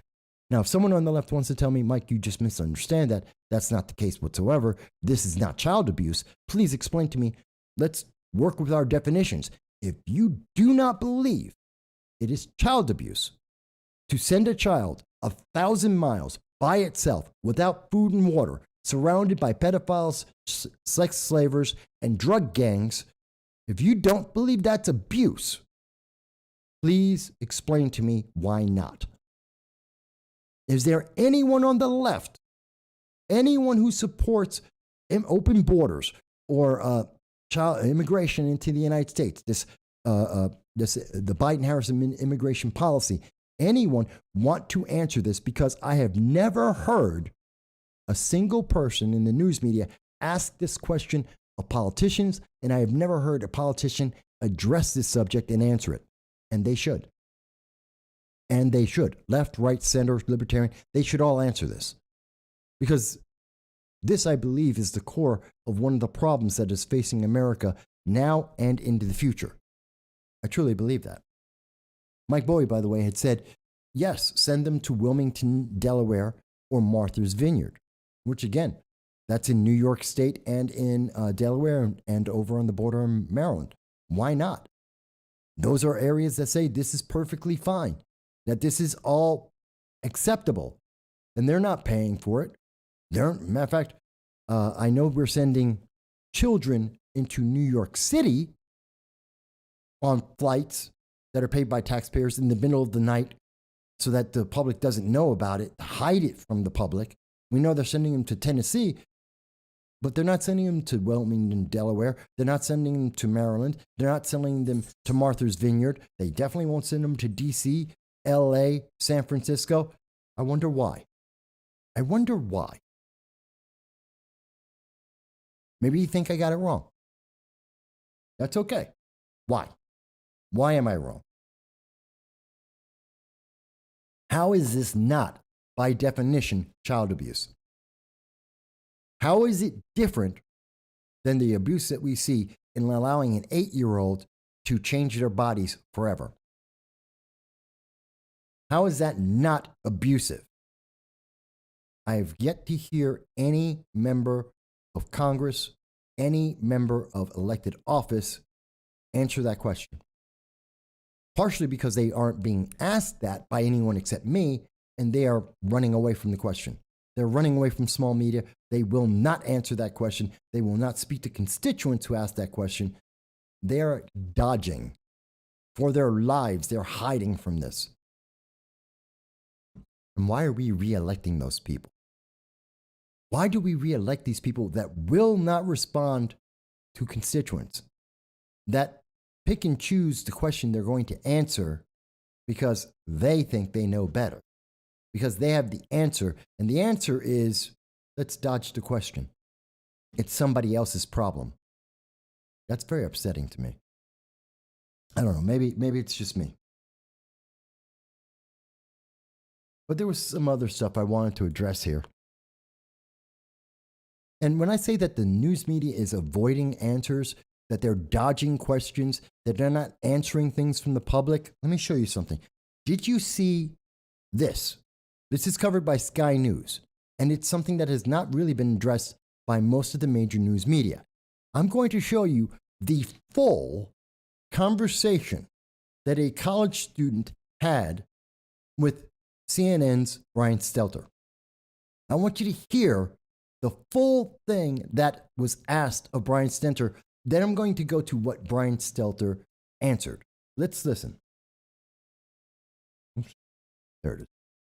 My name is Christopher Phillips. I'm a first year at the college. My question's for Mr. Stelter. You've all spoken extensively about Fox News being a purveyor of disinformation, but CNN is right up there with them. They pushed the Russian collusion hoax. They pushed the Jussie Smollett hoax. They smeared Justice Kavanaugh as a rapist, and they also smeared Nick Sandmann as a white supremacist.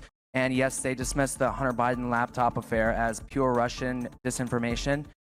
With mainstream corporate journalists becoming little more than apologists and cheerleaders for the regime, is it time to finally declare that the canon of journalistic ethics is dead or no longer operative? All the mistakes of the mainstream media, and CNN in particular, seem to magically all go in one direction. Are we expected to believe that this is all just some sort of random coincidence, or is there something else behind it? That was a... Okay, so I'm not going to listen to the journalist. We're going to listen to just the answer that comes from, and I want you to hear the full answer that comes from, where is it? Here it is. This is what Brian Stelter had to say in response to that question. I want you to hear the full thing. And that's it. You have 30 seconds. No, I mean, Brian. there's a clock that says 30 seconds. But I think my honest answer to you, and I'll come over and talk in more detail after this, is that I think you're describing a different channel than the one that I watch. But I understand that that is a popular right-wing narrative about CNN. I think it's important when we talk about shared reality and democracy. All these networks, all these news outlets have to defend democracy. And when they screw up, admit it. But when Benjamin Hall, the Fox correspondent, was wounded in Ukraine, the news crews at CNN and the New York Times stopped what they were doing. They tried to help. They tried to help him get out of the country. They tried to find the dead crew member. That's what news outlets do. That's how they actually do work together, to your question about sharing those kinds of connections and trust. We don't talk about it enough, though. We don't share that reality about how that happens. And with regards to the regime, I think you mean the President Biden. The last time I spoke with a Biden aide, we yelled at each other. So that's the reality of the news business that people don't see, that people don't hear. They imagine that it's a situation that simply is not. But I think your question, it speaks to the failure of journalism to show our work and show the reality of how our profession operates. We have a lot of work to do. He is a bald-faced liar. He is lying to the American public. He is showing you directly that he doesn't care and he doesn't understand. Or I have to believe he does understand what was asked of him, and instead he wants to deflect. He wants to run away from it as fast as possible. That student presented exact, specific, detailed events that have been seen around the world and have been shown to be problems with CNN and its reporting. And he goes, "You're not watching the same channel I'm watching." And we want you to understand that we help people when they are hurt, because that's what the news media is supposed to do. We're supposed to help each other when we're hurt. That has nothing to do with reporting. That has nothing to do with the style or nature of information that they are providing to the public. And he wants to go on to say, well, you know, it's not always great. We have arguments with the Biden administration. We're not buddy-buddy with them because I had an argument one time. Really? Are we really supposed to understand and look at that and say, well, that answers it all? It's just a coincidence. It just happens to be that in situation after situation, documented situation after situation, that your company, Brian Stelter, CNN, has failed the public. It has failed in its duties as a journalistic organization, and it has misrepresented fact. It has misled the American people over and over again, and it is documented. And his answer is, well, you just don't understand. What? It's not as bad as you think. What? Really? Is that a disconnect? Why are Americans, and I understand we watch less and less and less of this, but this is why we get things like what's happening in Texas. That's why we get things that are happening like the transgender bill. It's what's happening with abortion. It's insulting. And it's damaging to the United States. It's dangerous that we are seeing things happen because it is helping to promote misunderstandings. It's the reason why we get to see things like the Don't Say Gay bills that are not just in Florida, but in many states around the United States right now, where we're being told, don't say gay, gay, gay, gay. That's what they said during the Oscars. That's what we heard from Ron Perlman. I'm going to say gay. Got nothing to do with that. It has nothing to do with that. It never addresses that, as we have discussed earlier in this program, and we have discussed in many videos. It's about teaching children 5, 6, 7 years of age, teaching them explicitly about sexuality, whether that's heterosexual, gay, or otherwise. That's what the bills are addressing. And in fact, the disingenuous nature is not just isolated to CNN. I want you to understand, it's also being found on NPR. Here it is in NPR. In their article, which is the Not Just Florida, more than a dozen states propose so-called Don't Say Gay bills. None of those bills are gay bills. They have nothing to do with whether or not someone's talking about gayness. That's not it. That's not what the bills are about. So they're misleading you. They're misstating the situation.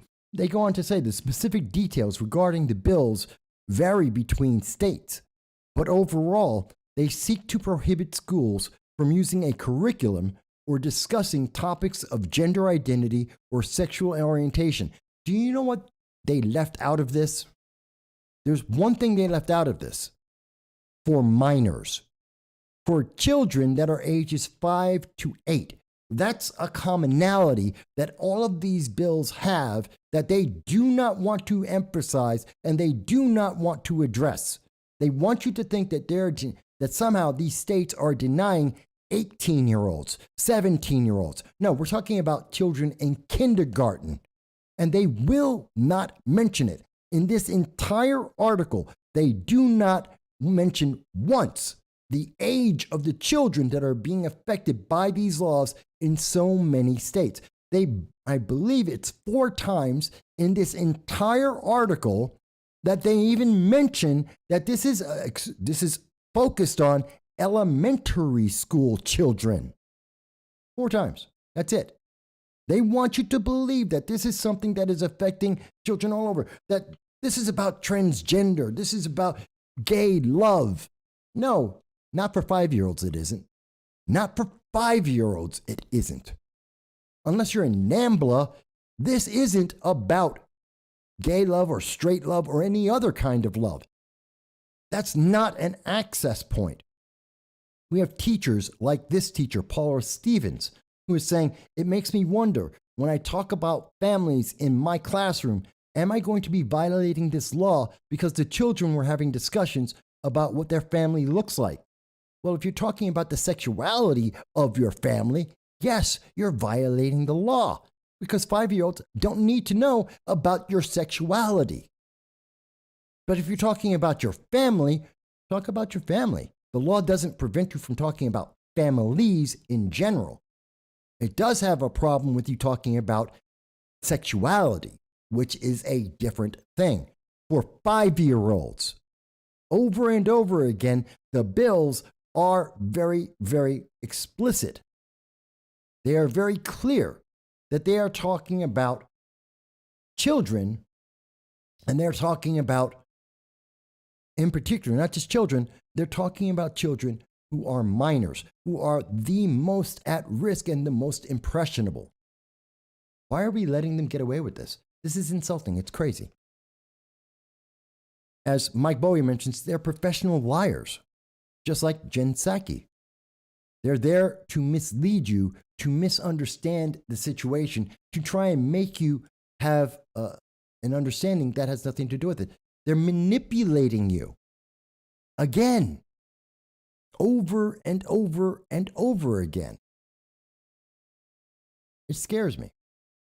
And they're doing it both by omitting facts, by hiding the facts. That's what they're really doing. They're omitting things. Like they won't tell you, as we just showed you on NPR, they won't mention the children's age. They will dodge time. They will avoid answering the questions that we see in Congress. They won't ask key and critical questions. There's a question that's going around today. You're seeing it in the news today, which is Vice President Kamala Harris is upset about Oklahoma's newly passed abortion bill. She calls it shameful. The Oklahoma bill, she says, right now, reproductive rights are under attack in states across our nation. The Oklahoma legislature advanced a shameful bill that would prohibit almost all abortions if put into effect. If signed, this bill will only prevent women from getting the health care they need. That's a very interesting statement. That's a very interesting way of looking at this bill. By the way, what does this bill do? What does this bill talk about? I'll actually show you the bill because news media won't actually connect to this. You have to look this up separately yourself. And I did. The bill says, to be clear, notwithstanding any other provision of law, a person shall not purposely perform or attempt to perform an abortion except to save the life of a pregnant woman. It goes on to say, a person convicted of performing or attempting to perform an abortion shall be guilty of a felony punishable by fine of not to exceed $100,000 or by confinement in the custody of the Department of Corrections for not to exceed 10 years.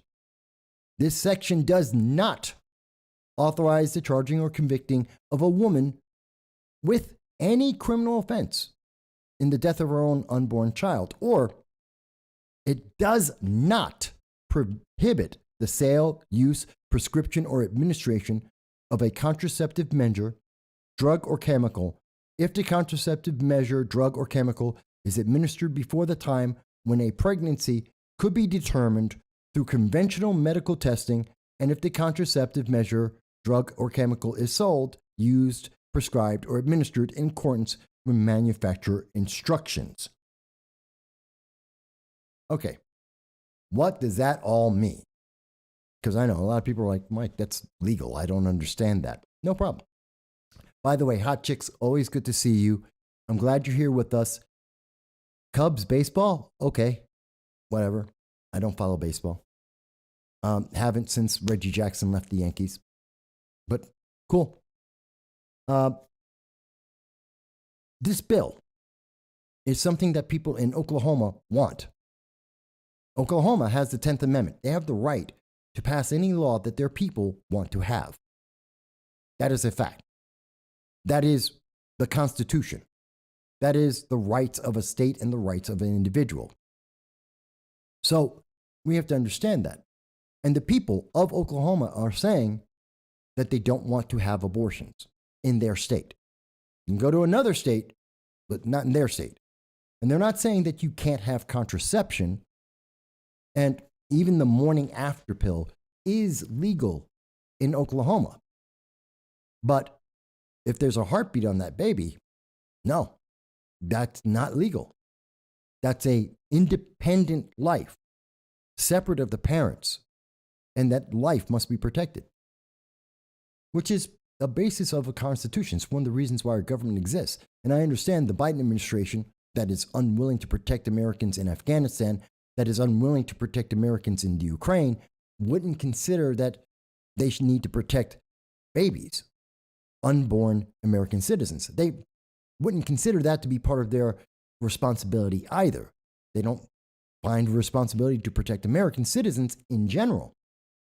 But that doesn't mean the state of Oklahoma doesn't believe it has to protect those rights. Now, does the Oklahoma law go too far? A little bit. I'm willing to make concessions, even though I'm pro-life. I believe in protecting those babies. But I also understand we live in a world that needs compromise. I understand we have a world where that may not be the only answer. I do understand and try and appreciate the understanding of rape, incest, that these things do happen and they do have consequences. It's a difficult position to be in, kind of like free speech. It's a difficult thing to be, to have absolute free speech. I'm near absolute on that. I am nearly 100% pro-life. Not everyone will agree with me on that. That's fine. And you may not even agree with others. You may not agree with yourself, depending on what part of your life that you are in on this issue. I've seen many people change their opinion over time. But you have to understand when they're saying, this is vile, this is criminal. Why? When Kamala Harris is saying this is criminal, by the way, Kamala Harris doesn't care about the children coming across the border. She doesn't care about the child abuse of children coming across the border. She doesn't care about that, but she absolutely cares about killing a life. That she's concerned about. And we hear a lot of these individuals like NARAL. Let me show you. This is NARAL, which is the Pro-Choice America Fights to Protect and Expand Reproductive Freedom for Everyone. They are fighting for pro-choice. That's what they're saying. And their answer is all bans on abortion are extreme, whether it's 6 weeks or 15 weeks. They have people who are saying no one should be forced to give birth, period. That they would rather have abortions up and until the moment of birth, like in New York State. They're willing to kill babies at any point, at any time. And that's considered choice. You have the choice to kill the baby, even though it has an independent heartbeat, even if it can live outside of the womb, even if medical technology confirms that this is a living being, you can kill it. It's perfectly okay. I don't agree with that. You want, but they'll say, but the Oklahoma bill, it goes too far. Maybe it goes a little far.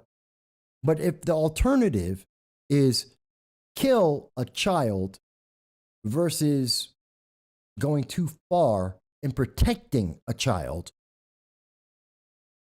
is that really the argument we want to have? Is that really the issue that's facing America at this time? Are there really that many Americans who are saying and want to say that, it doesn't matter about picking a good partner. It's not important about accepting responsibility for your actions. It's not about contraception. None of those are important enough. You must be able to kill a child up to and at the moment of birth. You can tell me, Mike, I disagree. It should be. You should have that right. Okay. You can say that. And you could even argue, well, if we don't have that, then women are going to go back to the Stone Ages, that they're going to be in the middle of back rooms. They're going to be in the back of rooms and they're going to be committing self-abortions. And to that, they will point to this story from April 9th. They will look at southwestern Texas, where Lizelle Herrera committed and this is important, a self-induced abortion. By the way, no one has asked what that means. No one has defined what do they mean by a self-induced abortion. Nobody knows what this woman did. It doesn't make sense. What we do know is that she tried to have a self-induced abortion, as she described it herself, and then had to go to a hospital. And the child was stillborn. Now, police are not going to, they initially had arrested her and she is being released. Prosecutors will not try her under the Texas heartbeat bill. By the way, we don't know how old that baby was. Did it fall under the heartbeat bill? We don't know. What did she do? Bigger question, why did she do that? Because she didn't have to. She could have gone to another state. If there was no heartbeat, she could have gotten the abortion. That's true. Why did she decide to self-mutilate herself? Why did she do that? What's going through her mindset that she thinks that was the only answer she had? She couldn't go to another state. She couldn't avail herself of any other medical procedure. She couldn't go to a hospital and speak to someone. She didn't even ask the state government if there were other options to be able to help her in that process. No, her answer was she wants to do self-harm. And the news media is saying, see, you have to let people kill babies. Otherwise, some people will commit self-harm. Something's wrong with Lizelle, that she would commit self-harm in that manner when other options do exist and she could have investigated them. And at least according to the information that is available at this moment from all news media, she did not try and avail herself of any of the options or any of the procedures that are available to her. Something's wrong with that woman, in my opinion, if that is correct. If her immediate and only answer was, let me hurt myself, because abortion is not illegal in the United States. It's not even illegal in Texas, nor is it illegal in New Mexico, California, any of the states surrounding Texas. Not illegal. She had options. She didn't take any of them, but she had options. So I don't feel like this is an example of saying, oh, well, see, we're going back to the Stone Ages. No, we're not. By definition, no, we're not. Not even in Oklahoma. But we're also not hearing and asking any questions. We're told to feel a certain way. We are being emotionally manipulated, and we're being emotionally manipulated to only think of it in one way. We're not thinking about babies and lives and murder. We're thinking of, well, it's medicine. It's health care. For who? Maybe you think I'm wrong. Could be. Mike Bowie mentions Biden and Kamala don't seem to have to answer to the people. They are only trying to please the far left progressives. Well, I agree. It does seem like that. And we see the far left, they seem to be very happy with taking things to the farthest extreme, to kill babies. That's perfectly fine. Oops. They want to kill babies even at the moment of birth. That's New York State. I think that's too far. Maybe Oklahoma is too far, but also NARAL is too far. Killing babies at the moment of birth is too far. If you're going to tell me, well, Oklahoma is too far, I'm telling you that New York State's too far. But we're being told by the news media, you have to do it. It is an absolute. Because of the rights of women for their body without consideration of the body of the baby. I don't think that's right. I think that's wrong. And I think that's on the same kind of category as we see when we allow children to decide how to abuse their bodies for the rest of their lives without understanding the consequences of it. Maybe I'm wrong. Maybe I'm wrong. I don't know. I don't agree with that. I think that's wrong. I think we're promoting a very bad solution to a delicate problem, but I think it's a bad solution. And telling me that, well, you're just a man, so you have no answer on that. Sorry, I'm part of the process of creating a baby, so yeah, I'm part of the process of being able to raise that baby. I'm part of the process of having a responsibility for that baby. And yes, I fully believe that men should take up their responsibilities. I do not believe that the responsibility begins and ends with women. I think raising a baby is something that man and woman should do. And I think they should be involved in that. I think they are primarily the ones that have to be involved in that. And they should be held accountable, men and women equally. Because they equally created that life, that is their responsibility. So to tell me I have no answer on that, I have no part of that, okay, great. Try and create a baby without a male. You can't do it. Not possible. Just not possible. There is an intrinsic requirement of participation, and that means there's a part of the responsibility. It means part of the process. So yeah, the men do have a voice. You may say, well, that shouldn't be a big voice. That's one thing. But to say we have no voice, I disagree with that. You may tell me I'm wrong. Okay. That's perfectly fine. I don't know, folks. We've been talking about a lot of things today. A lot of deep thoughts. And I haven't even gotten to talking about Iran and total segue here. Jumping subjects altogether. I want to mention something about Iran. I know. You're thinking about abortion. You're thinking about transgender. We've been talking a lot about that. We've been talking about race relations. I want to segue for a second. Because I want to try and, well, not necessarily bring down the temperature of the conversation today. I want to change where the conversation is going. Same temperature, though. Because I want to talk about national security.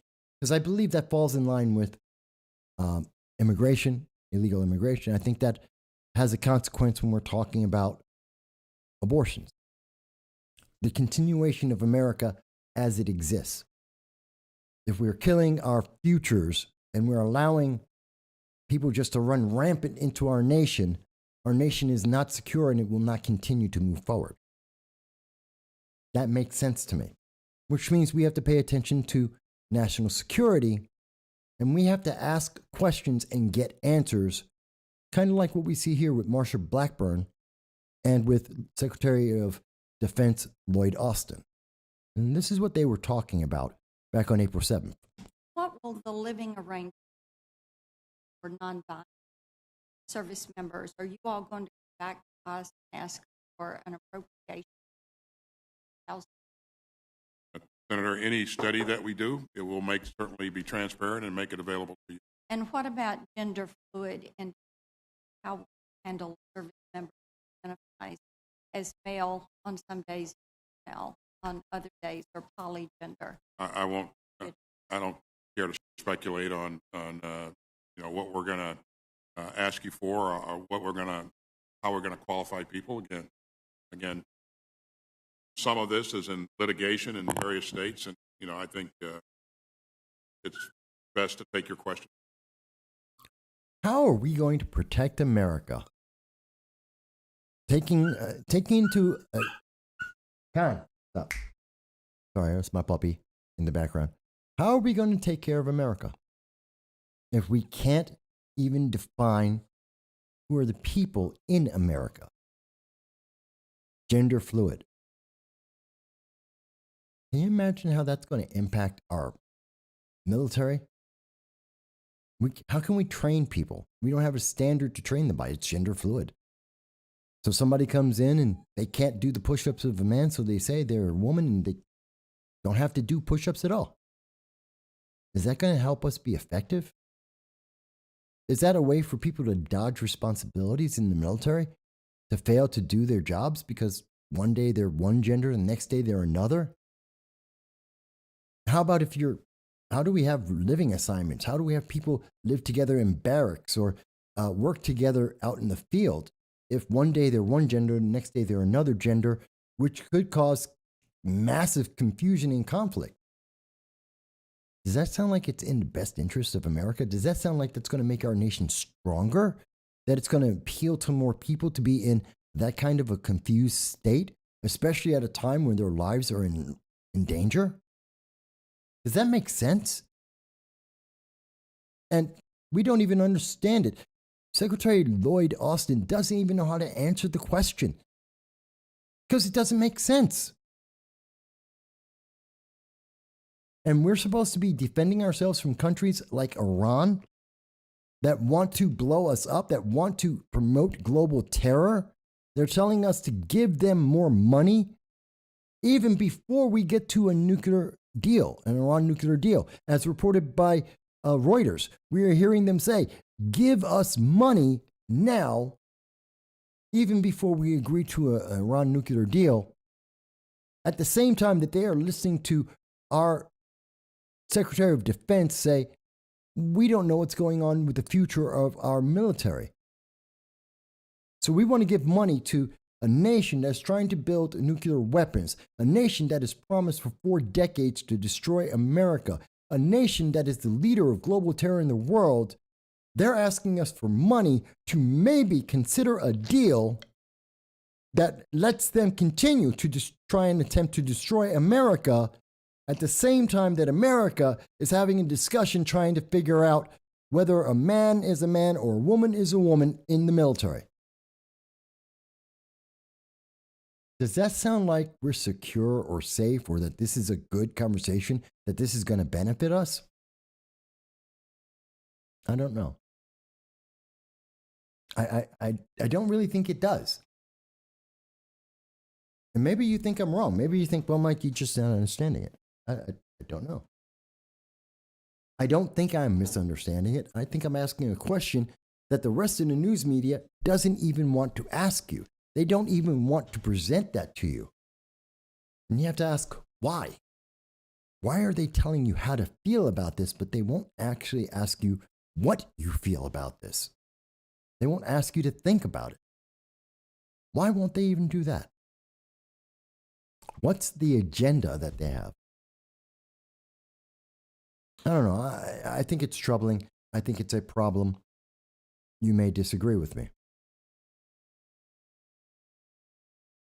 I don't know. But we've talked about a lot of things here today. And maybe you've enjoyed some of it. Maybe you hated part of it. I don't know. But if you have found some of this to be of use, to be of interest, to be able to either entertain you or inform you, please consider like, sharing, and subscribing. Please help us to reach 1,234 subscribers, to be able to reach people around the world further than we reach them now. Please, even if you weren't able to watch the program today and you see it instead of live, you're seeing it afterwards, please leave a comment. Let me hear what you have to say, whether you agree or disagree. We ask you to come back every Sunday at 2:30 p.m. Eastern Standard Time to tell us your thoughts about the various issues and to tell us where you stand on them because your voice matters. Your First Amendment rights matter, even if you're not an American citizen, because that is a right throughout the world. That's what we believe. We hope that if you want, you can always donate. Donate $1. Help us out to keep the lights on because we think it's important and it makes a difference. And we appreciate you, whether you do or you don't, just for being our audience. Thank you, Mike Boy, for saying that. I want you to have a great day as well. We've been on for 3 hours and 40 minutes. I'm a little tired. It's been a long, busy week. We've covered a lot of ground today, and I look forward to hearing what you guys have to say. And I hope that you'll come back again next Sunday and that we will have an even more interesting conversation about everything that's on your mind. I thank you. I wish you the best, and I look forward to speaking to you again very, very soon.